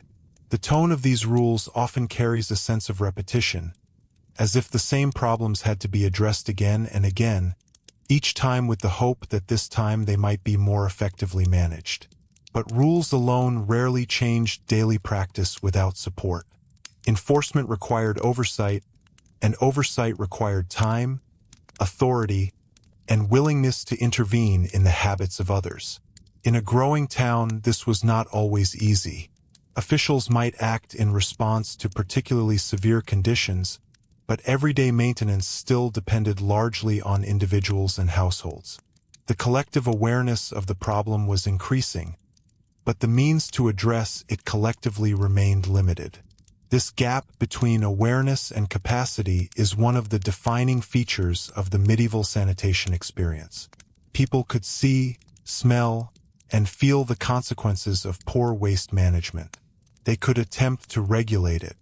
They could even improve certain aspects of it. But they were still working within a framework that relied heavily on local responsibility and manual labor. The unpleasantness of the toilet, therefore, continued to sit at the intersection of private action and public consequence.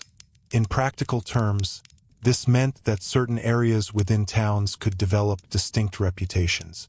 A street known for better maintenance might feel noticeably more tolerable than one where pits overflowed or drains were neglected. Courtyards, alleys, and shared spaces acquired character not only through architecture, but through the success or failure of sanitation practices. These differences were not always permanent, but they could persist long enough to shape how people moved, where they preferred to live, and how they perceived different parts of their environment. There is a quiet layering here between physical space and social perception. A well-kept area might be associated with order, discipline, and perhaps higher status. A poorly maintained one might carry a sense of neglect or lower standing. The toilet, once again, becomes part of a larger system of meaning.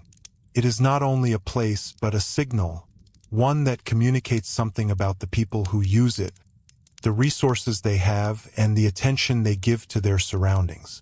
This signaling could reinforce existing social structures.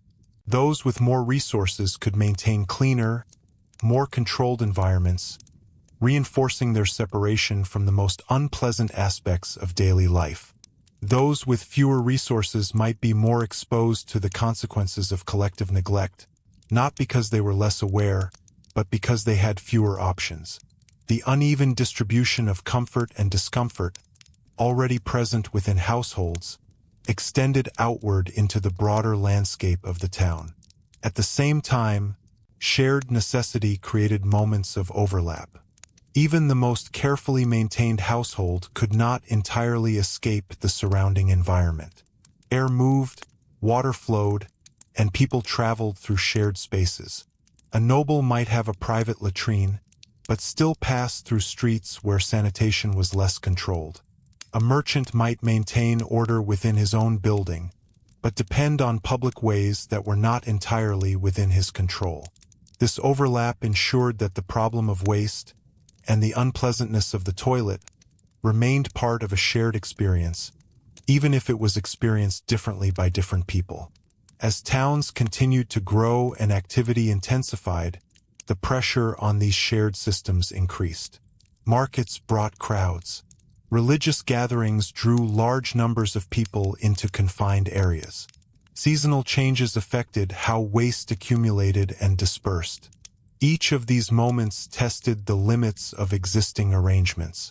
A system that functioned adequately under ordinary conditions could become strained under heavier use, revealing weaknesses that were less visible at other times. These moments of strain are particularly revealing because they expose the edges of what a community could manage. A crowded market day might leave shared facilities overwhelmed. A period of heavy rain might spread waste into areas that were usually dry. A delay in maintenance might lead to conditions that affected not just one household, but several. In each case, the unpleasantness of the toilet expanded outward, becoming a more visible and more widely felt issue. And yet, even under these pressures, the response remained grounded in the same patterns of adjustment. People adapted their behavior. They avoided certain areas when possible. They increased cleaning where they could. They complained, negotiated, and occasionally enforced rules. The system bent, sometimes uncomfortably, but it did not entirely break. This resilience is part of what allowed medieval towns to continue functioning despite the persistent challenges of sanitation. There is also a certain patience in this process, a willingness to accept that improvement would be gradual rather than immediate. Solutions were tested in practice, not imposed all at once. A new arrangement might be tried in one building, observed, and then adopted elsewhere if it proved useful. Over time, these small changes could accumulate into more noticeable differences, even if no single moment marked a dramatic transformation. At the same time, this gradual approach meant that older practices often remained alongside newer ones. A town might contain a mixture of more and less effective arrangements, each reflecting a different stage of adaptation. This coexistence of old and new created a layered environment, where the experience of the toilet could vary significantly from one location to another, even within the same community. And within that layered environment, people continued to navigate the same fundamental questions: how to manage necessity, how to preserve dignity, how to reduce discomfort, and how to live within the limits of what their world could provide. These questions did not always have clear answers, but they shaped behavior in ways that were both practical and deeply human. Because at its core, the medieval toilet is not only a story about infrastructure or inconvenience. It is a story about how people live with what cannot be avoided, how they negotiate shared space, and how they gradually push the boundaries of what they consider acceptable.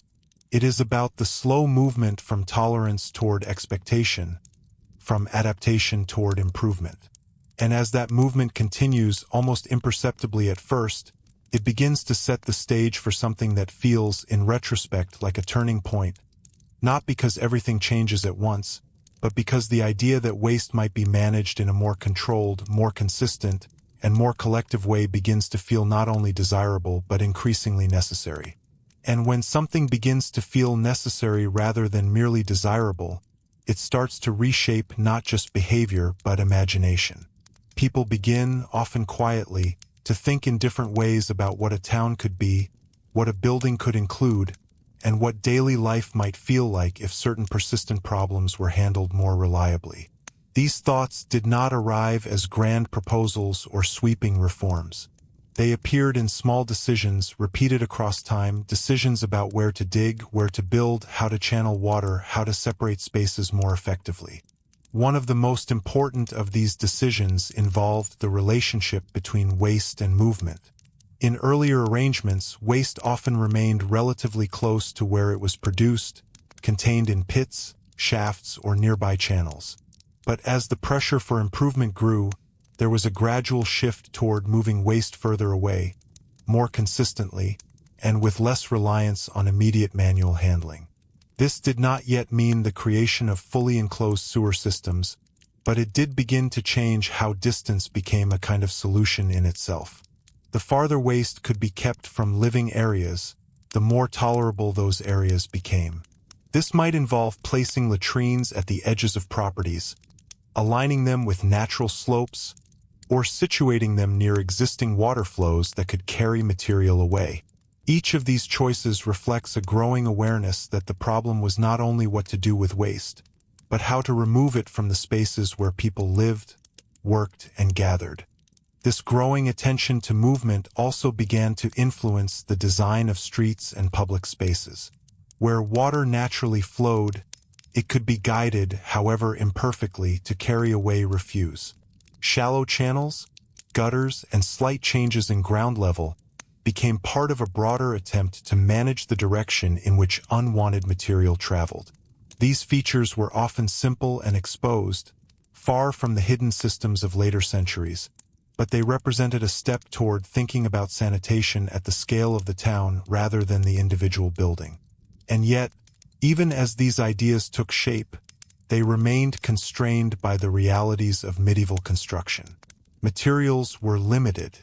Engineering knowledge, while practical and often effective, was not yet organized into the kind of large-scale planning that would be required for fully integrated systems. Labor, again, remained central. Channels had to be cleared. Obstructions had to be removed. Without continuous attention, even the most thoughtfully placed feature could become ineffective. This brings us back to a recurring theme, the dependence of the system on maintenance. No matter how well a latrine was positioned, or how carefully a channel was laid out, its success depended on what happened afterward. A neglected gutter could clog and overflow. A poorly maintained outflow could back up. The unpleasantness that people were trying to move away from themselves had a way of returning when the system faltered. In this sense, the medieval toilet was never entirely separated from the broader environment. It was part of a cycle that moved through buildings, across streets, into pits, and sometimes into water sources. Each stage of that cycle required attention, and each stage carried the possibility of failure. The unpleasantness, therefore, was not confined to a single moment or place. It was distributed across a network of actions and spaces, each connected to the next. At the same time, this network created opportunities for further refinement. If one part of the cycle could be improved, the effects might ripple outward. A more reliable outflow could reduce accumulation at the source. A better placed latrine could reduce the burden on nearby spaces. A more consistent cleaning routine could prevent small problems from becoming larger ones. These incremental changes, though limited in scope, began to suggest that the system as a whole could be shaped, not just endured. There is a quiet shift in mindset here, one that is easy to overlook. The toilet begins to move from being a static feature, something built and then accepted, to being part of a dynamic system that can be adjusted, improved, and managed over time. This does not eliminate discomfort, but it changes the relationship people have with it. Instead of seeing unpleasantness as an unavoidable condition, it becomes something that can be influenced, at least to some degree, through deliberate action. This shift is not uniform or universal. It appears more strongly in certain settings, larger towns, organized institutions, places where resources and coordination make experimentation possible. In smaller or poorer environments, the older patterns persist more strongly, shaped by necessity and limited options. But even there, the broader movement toward improvement can be felt, if only as an awareness that alternatives exist elsewhere. Travel, once again, plays a role in this process. A person moving between different towns or regions might notice variations in how waste is handled. One place might feel more tolerable, another more oppressive. These comparisons, even if informal, contribute to a growing sense that conditions are not fixed. They can vary, and therefore, perhaps, they can be changed. And still, the process remains gradual. There is no single moment when medieval sanitation becomes something entirely different.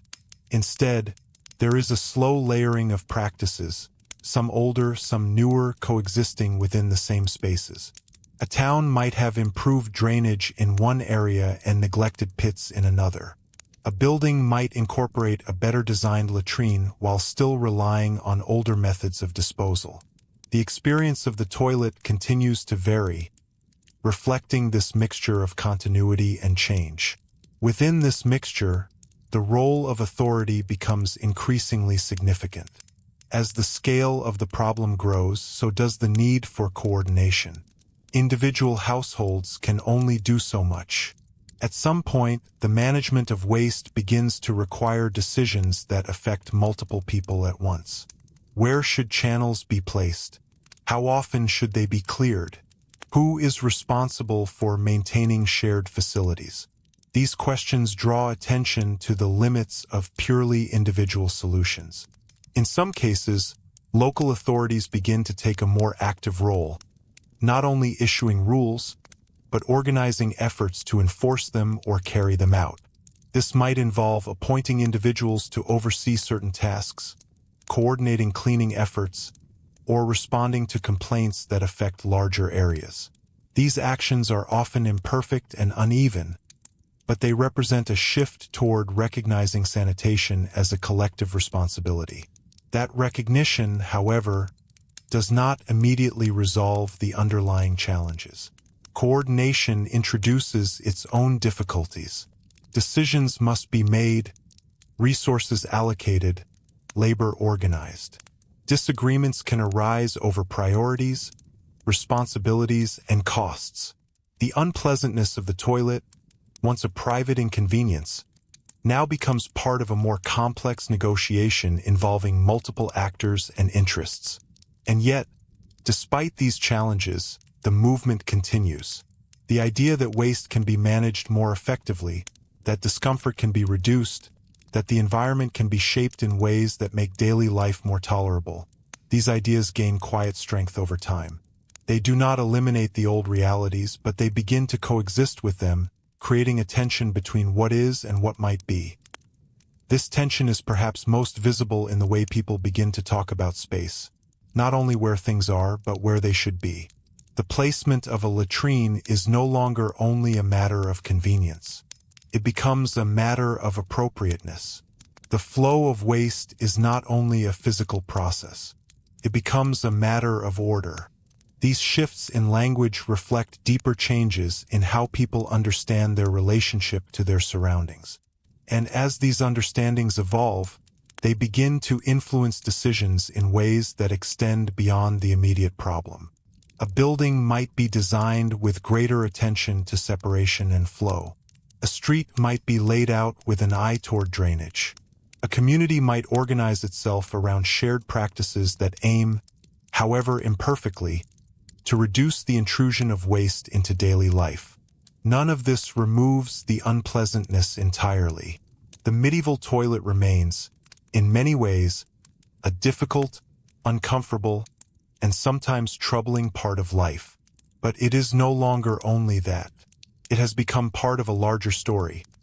A story about how people respond to persistent challenges, how they learn from experience, and how they slowly begin to imagine systems that might one day move beyond the limits they have long accepted. And it is within that slow, uneven imagining that the next phase begins to take shape, not as a sudden break from the past, but as a continuation of these small, practical efforts that, over time, begin to point toward a more coordinated, more deliberate way of managing what had once seemed an unchangeable part of everyday life. And yet, even as that more deliberate approach slowly begins to take shape, it is important to notice what does not change just as much as what does. The medieval toilet does not suddenly become comfortable, private, or clean in any modern sense. The cold remains. The uncertainty remains. The reliance on human labor remains. What changes instead is the awareness that these conditions are not entirely fixed, that they can be influenced if not fully transformed.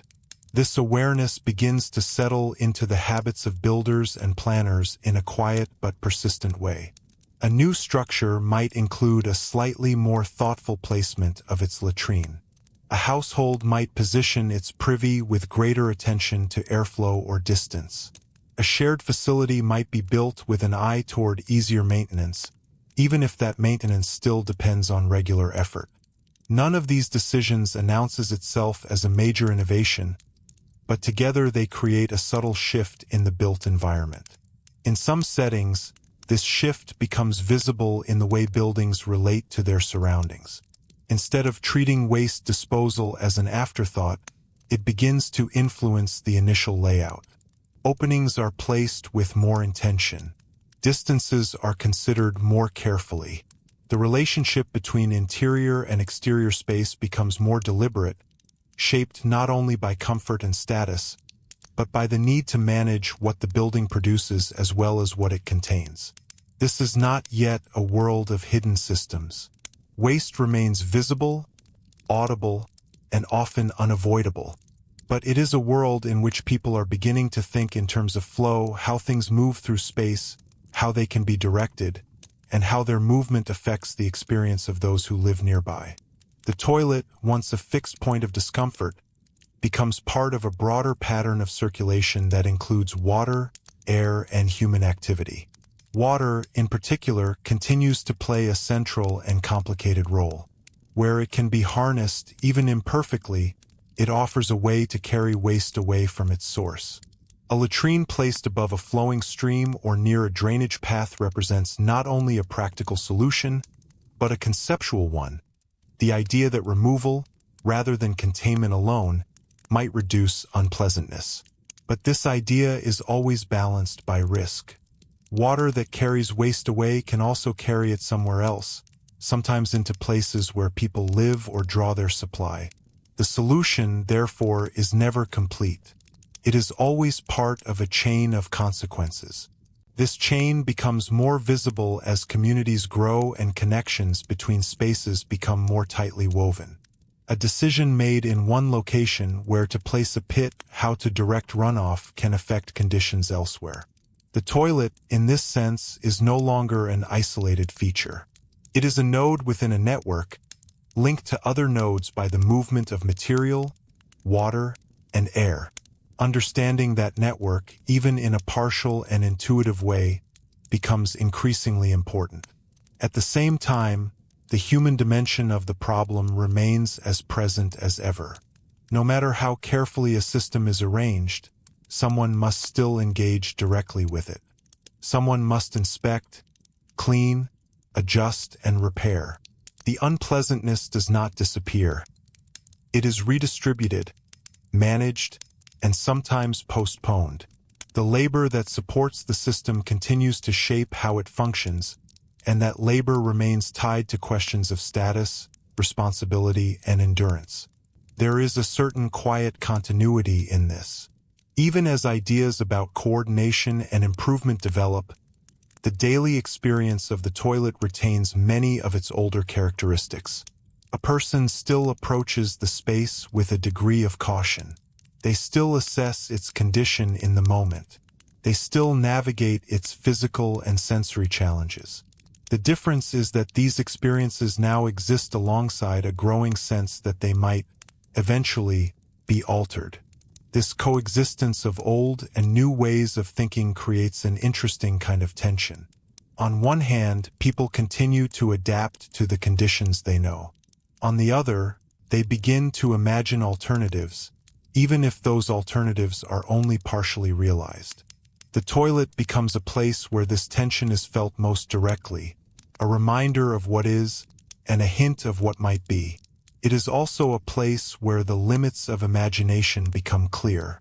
Without the tools and knowledge to create fully enclosed, consistently functioning systems, even the most forward-looking ideas remain constrained. Improvements can be made at the edges, but the core experience remains grounded in the same material realities. This is why the medieval toilet continues to feel, in many ways, stubbornly resistant to transformation. And yet, resistance does not mean stagnation. The small adjustments that accumulate over time begin to alter the overall pattern, even if they do so slowly. A town that pays more attention to drainage may find its streets more passable. A household that maintains its facilities more regularly may experience fewer disruptions. A building designed with better placement may reduce the intrusion of smell into living areas. These changes are modest, but they are real. Over time, they begin to influence not only physical conditions but expectations. What was once tolerated without question becomes something that might be improved. What was once considered inevitable becomes something that can be managed more effectively. This shift in expectation is one of the most important developments in the story because it lays the groundwork for further change. At the same time, it introduces new kinds of pressure. As expectations rise, so does the sense of dissatisfaction when conditions fall short. A poorly maintained latrine becomes more noticeable in a context where better ones exist. A neglected area stands out more sharply when compared to a well-managed one. The unpleasantness of the toilet, in this sense, becomes more visible, not less, as people begin to expect more from their environment. This visibility can lead to action, but it can also lead to conflict. If one household improves its facilities while another does not, the difference may create tension. If a town attempts to enforce standards that some residents find difficult to meet, resistance may follow. The management of waste, once a largely private matter, becomes part of a broader negotiation about what is acceptable and who is responsible for maintaining it. These negotiations are rarely simple. They involve questions of cost, labor, authority, and fairness. Who pays for improvements? Who performs the work? Who decides what standards should be applied? These are not purely technical questions. They are social ones, embedded in the structure of the community. The toilet, once again, becomes a point where practical necessity intersects with larger patterns of organization and power. And as these patterns continue to evolve, the story begins to extend beyond individual buildings and towns into a wider landscape of change. The same pressures that shape sanitation, growth, density, exchange of ideas, are also shaping other aspects of medieval life. Trade routes expand, bringing new materials and practices. Urban centers grow, increasing the need for coordination. Institutions develop more complex forms of organization, influencing how problems are addressed. Within this broader context, the gradual rethinking of waste management begins to align with other developments. It is not isolated. It is part of a larger movement toward more deliberate forms of planning and organization, even if that movement remains uneven and incomplete. The toilet, in this sense, is both a specific problem and a reflection of wider change.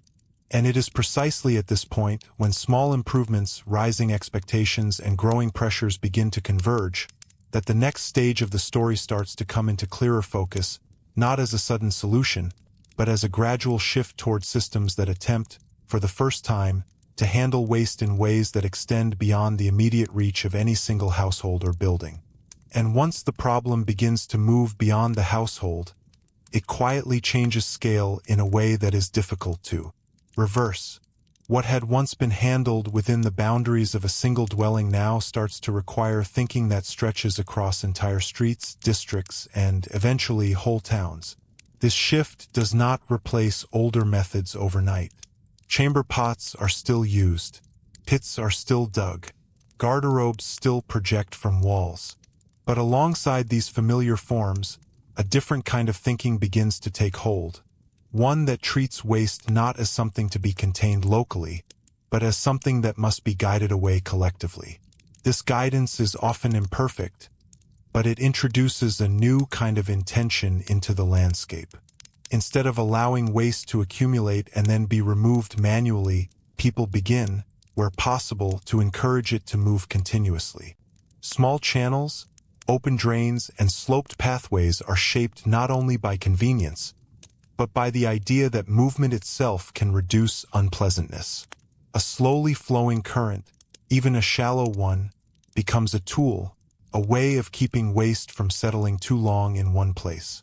Yet this movement comes with its own complications. As waste is carried away, it must go somewhere. And that somewhere is not always distant or uninhabited. It might be the edge of a town, a nearby field, a riverbank, or a lower-lying area where material gathers over time. In moving the problem away from one place, it is often concentrated in another. The unpleasantness does not disappear. It shifts location, sometimes becoming less visible to those who benefit and more burdensome to those who live closer to its destination.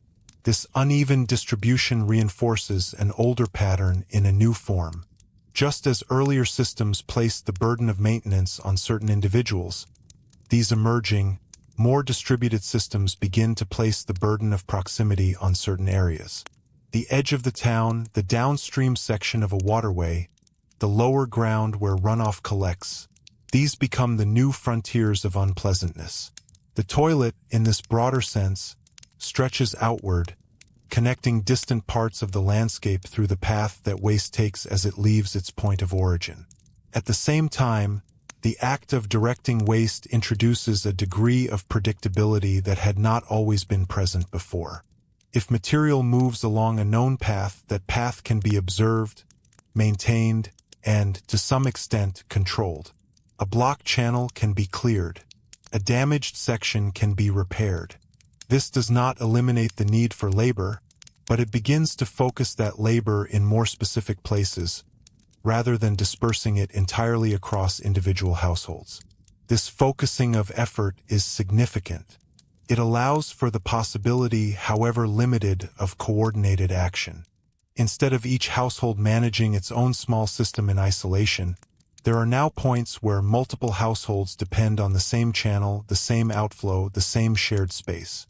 These points become sites of attention, where the success or failure of the system is most visible and most consequential. And with visibility comes a different kind of pressure. A blocked drain in a shared space is harder to ignore than a neglected pit in a private yard. The effects are more immediate, more widely felt, and more difficult to assign to a single individual. Responsibility becomes diffuse, and with that diffusion comes the need for some form of collective response, even if it is informal or unevenly applied. In some cases, this response takes the form of organized maintenance, carried out at regular intervals or in reaction to specific problems. In others, it emerges as a kind of shared expectation, an understanding that certain tasks must be performed for the benefit of all. These arrangements are rarely formalized in a way that resembles modern municipal systems, but they represent a step toward thinking about sanitation as a shared responsibility rather than a purely private one. At the same time, the physical experience of the toilet begins to reflect these broader changes in subtle ways. A latrine connected, however loosely, to a system of flow may feel different from one that relies entirely on static containment. The immediate unpleasantness might be reduced, the accumulation less visible, the need for frequent emptying slightly eased. These differences are often modest, but they contribute to a gradual shift in how the space is perceived. Perception, once again, plays a crucial role. When a system appears to work more smoothly, even if only in part, it encourages further experimentation. A builder might attempt to replicate a successful arrangement in a new structure. A household might adjust its practices based on what seems to work better elsewhere. These small acts of imitation and adaptation help to spread ideas, even in the absence of formal instruction. And yet, as before, the limits remain close at hand. Open channels can clog. Flow can be interrupted. Heavy rain can overwhelm the system, spreading waste beyond its intended path. Dry periods can reduce movement, allowing accumulation to return. The environment itself continues to impose conditions that no arrangement can fully overcome. The unpleasantness, though sometimes reduced, is never entirely absent. This ongoing tension between improvement and limitation gives the medieval toilet a kind of dynamic character. It is not a static feature, but a point within a system that is constantly adjusting to changing conditions. The experience of using it depends not only on its immediate design, but on the state of the broader network to which it is connected. A well-placed latrine can become unpleasant if the channel it relies on fails. A modest one can become more tolerable if the surrounding system functions effectively. This interconnectedness also deepens the relationship between sanitation and the broader patterns of medieval life. Trade routes, for example, bring not only goods, but people and practices into closer contact. A town that becomes more active economically may find its existing systems under strain, prompting further adjustments. A region with access to new materials or techniques may experiment in ways that were not previously possible. These influences are indirect, but they shape the context in which sanitation evolves. Similarly, institutional settings, monasteries, large households, administrative centers, continue to play a role as places where more coordinated approaches can be tested. Their relative stability, combined with access to labor and resources, allows for a degree of organization that may not be possible in more fragmented environments. The solutions developed in these contexts do not always spread widely, but they contribute to a growing body of practical knowledge about what can be achieved under certain conditions. Through all of this, the human experience remains grounded in the same basic reality. The act of using a toilet is still shaped by the body, by the immediate environment, by the presence or absence of privacy, by the condition of the space at a given moment. The broader system may influence these factors, but it does not replace them. The medieval toilet, even as it becomes part of a more connected network, remains an intimate space where larger patterns are felt in small, direct ways. And it is precisely this combination, intimate experience within an expanding system, that begins to define the next stage of the story. The problem is no longer confined to isolated solutions, nor is it fully resolved by emerging forms of coordination. It exists in the space between them, where local practice meets collective need, and where each small improvement raises new questions about how far that improvement might be extended. Because once a community begins to guide waste along shared paths, to rely on common channels, and to recognize the effects of one area on another, it becomes increasingly difficult to think of sanitation as anything other than a connected problem, one that invites, almost inevitably, the idea that it might one day be handled not just through scattered adjustments, but through systems designed from the outset to manage it as a whole. And yet, even as that idea begins to take shape in the background, it remains more of a direction than a destination. Medieval communities are still operating within a world where materials, knowledge, and organization place clear limits on what can be achieved. The notion of a fully integrated system, hidden, continuous, and largely invisible, exists only as a distant possibility. What people can do and what they continue to do is refine the edges of what already exists. This refinement often begins in the most practical places, points of failure. A blocked channel, a repeatedly overflowing pit, a shared latrine that becomes unusable under strain. These are not abstract problems. They are immediate, tangible disruptions that demand attention. And when the same disruption occurs more than once, it begins to draw a different kind of response. Not just a repair, but a reconsideration. Why does this fail here? What could be changed so that it fails less often? These questions do not always lead to elegant answers, but they do lead to variation. A channel might be widened slightly. A slope might be adjusted. A pit might be lined with different materials to slow seepage. A latrine might be repositioned to take advantage of airflow or distance. Each of these changes is small, but each represents a step toward treating sanitation not as a fixed arrangement, but as something that can be tuned and improved. At the same time, these adjustments begin to reveal patterns. Certain placements work better than others. Certain materials hold up under repeated use more effectively.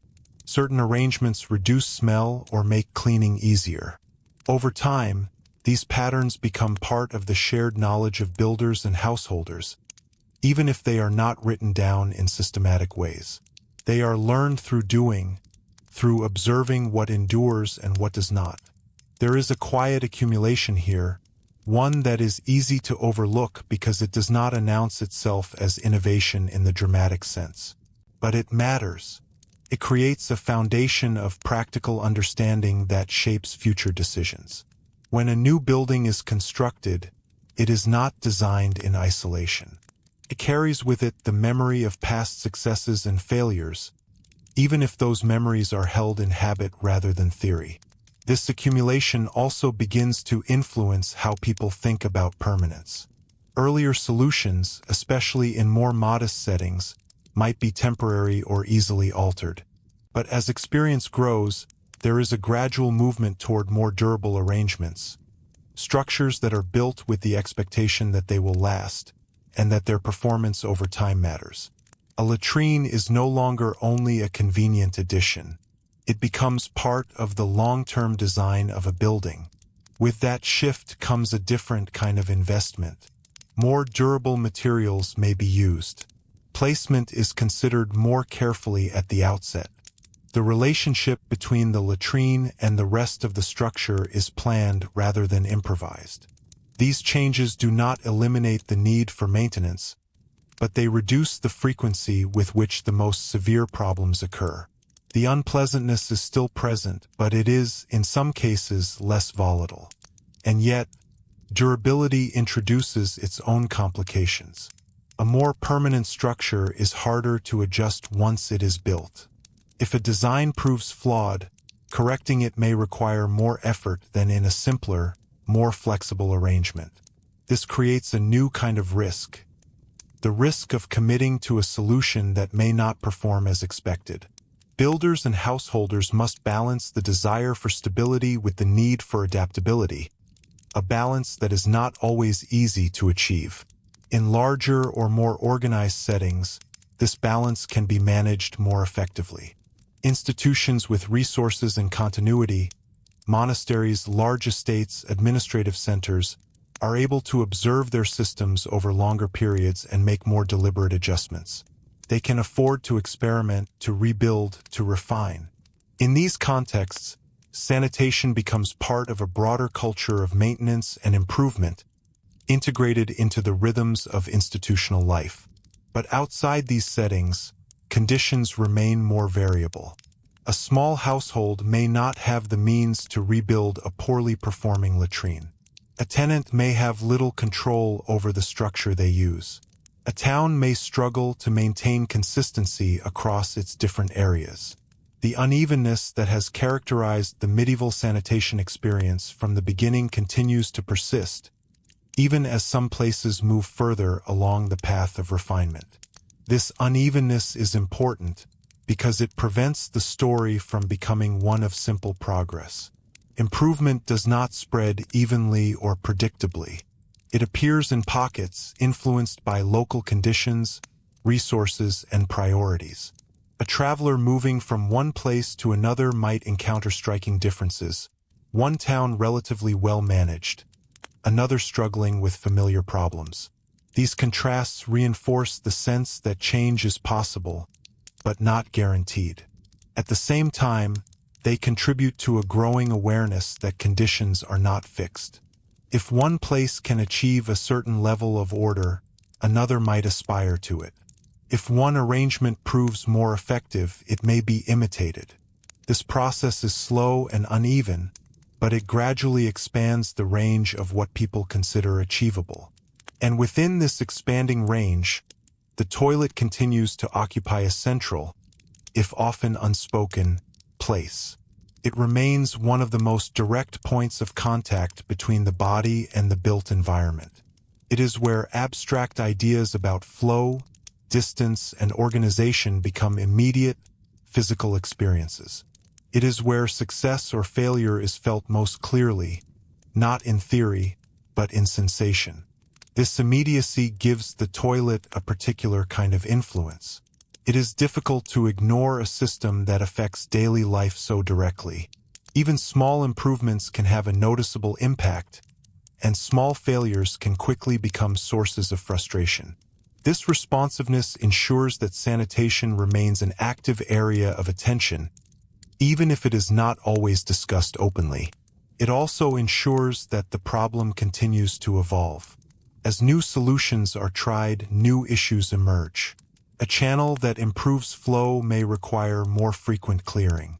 A more enclosed structure may reduce exposure but trap odor. A more distant placement may improve living conditions but increase inconvenience. Each adjustment shifts the balance in a different way, creating a new set of trade-offs.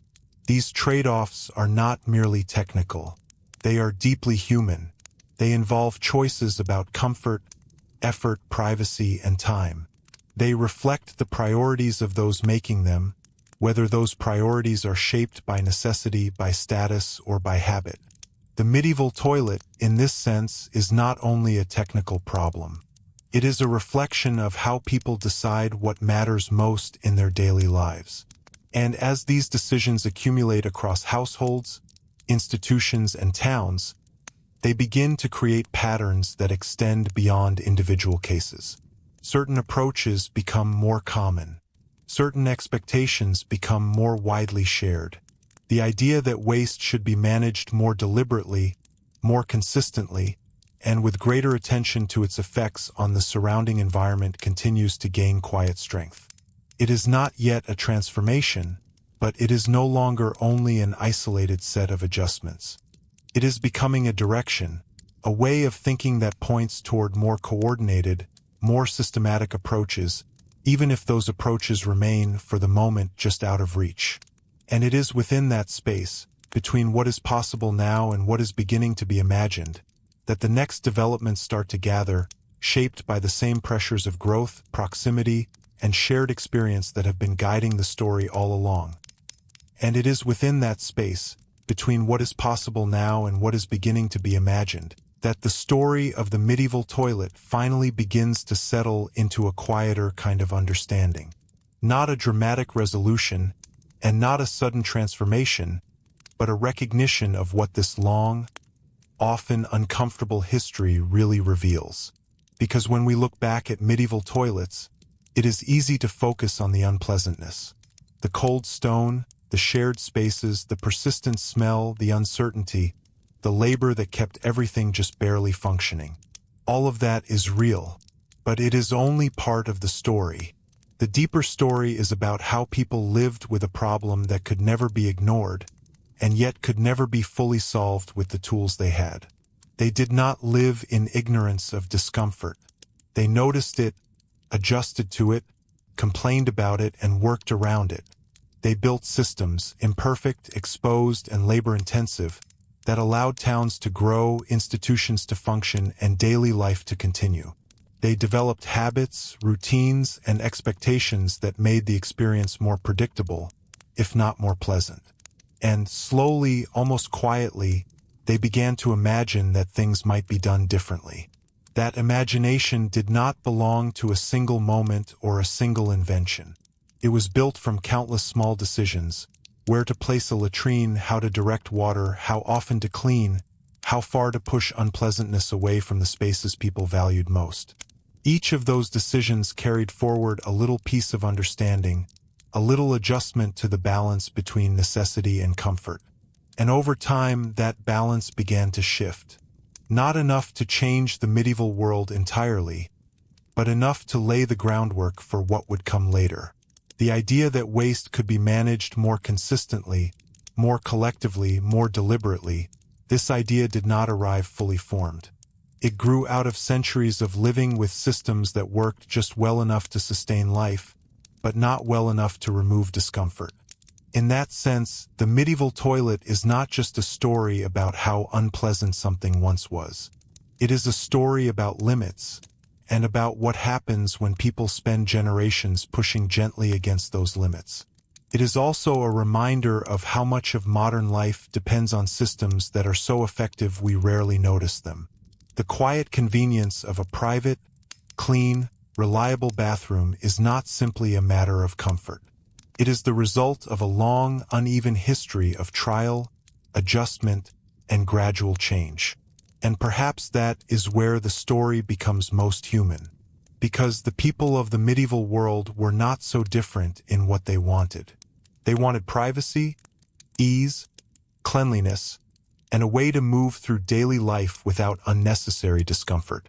What they lacked was not awareness, but the means to fully achieve those things.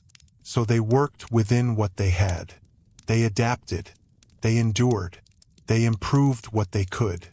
And in doing so, they left behind not only the physical traces of their solutions, pits, shafts, channels, and structures, but also a quieter legacy. The understanding that even the most ordinary, unavoidable parts of life can shape the way societies think, build, and change over time.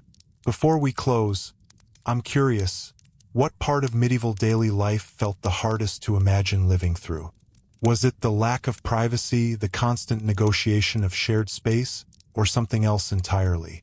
And if you've enjoyed this kind of calm, thoughtful look into the past, consider subscribing. There's always another layer of history waiting just beneath the surface, ready to be explored, one quiet detail at a time.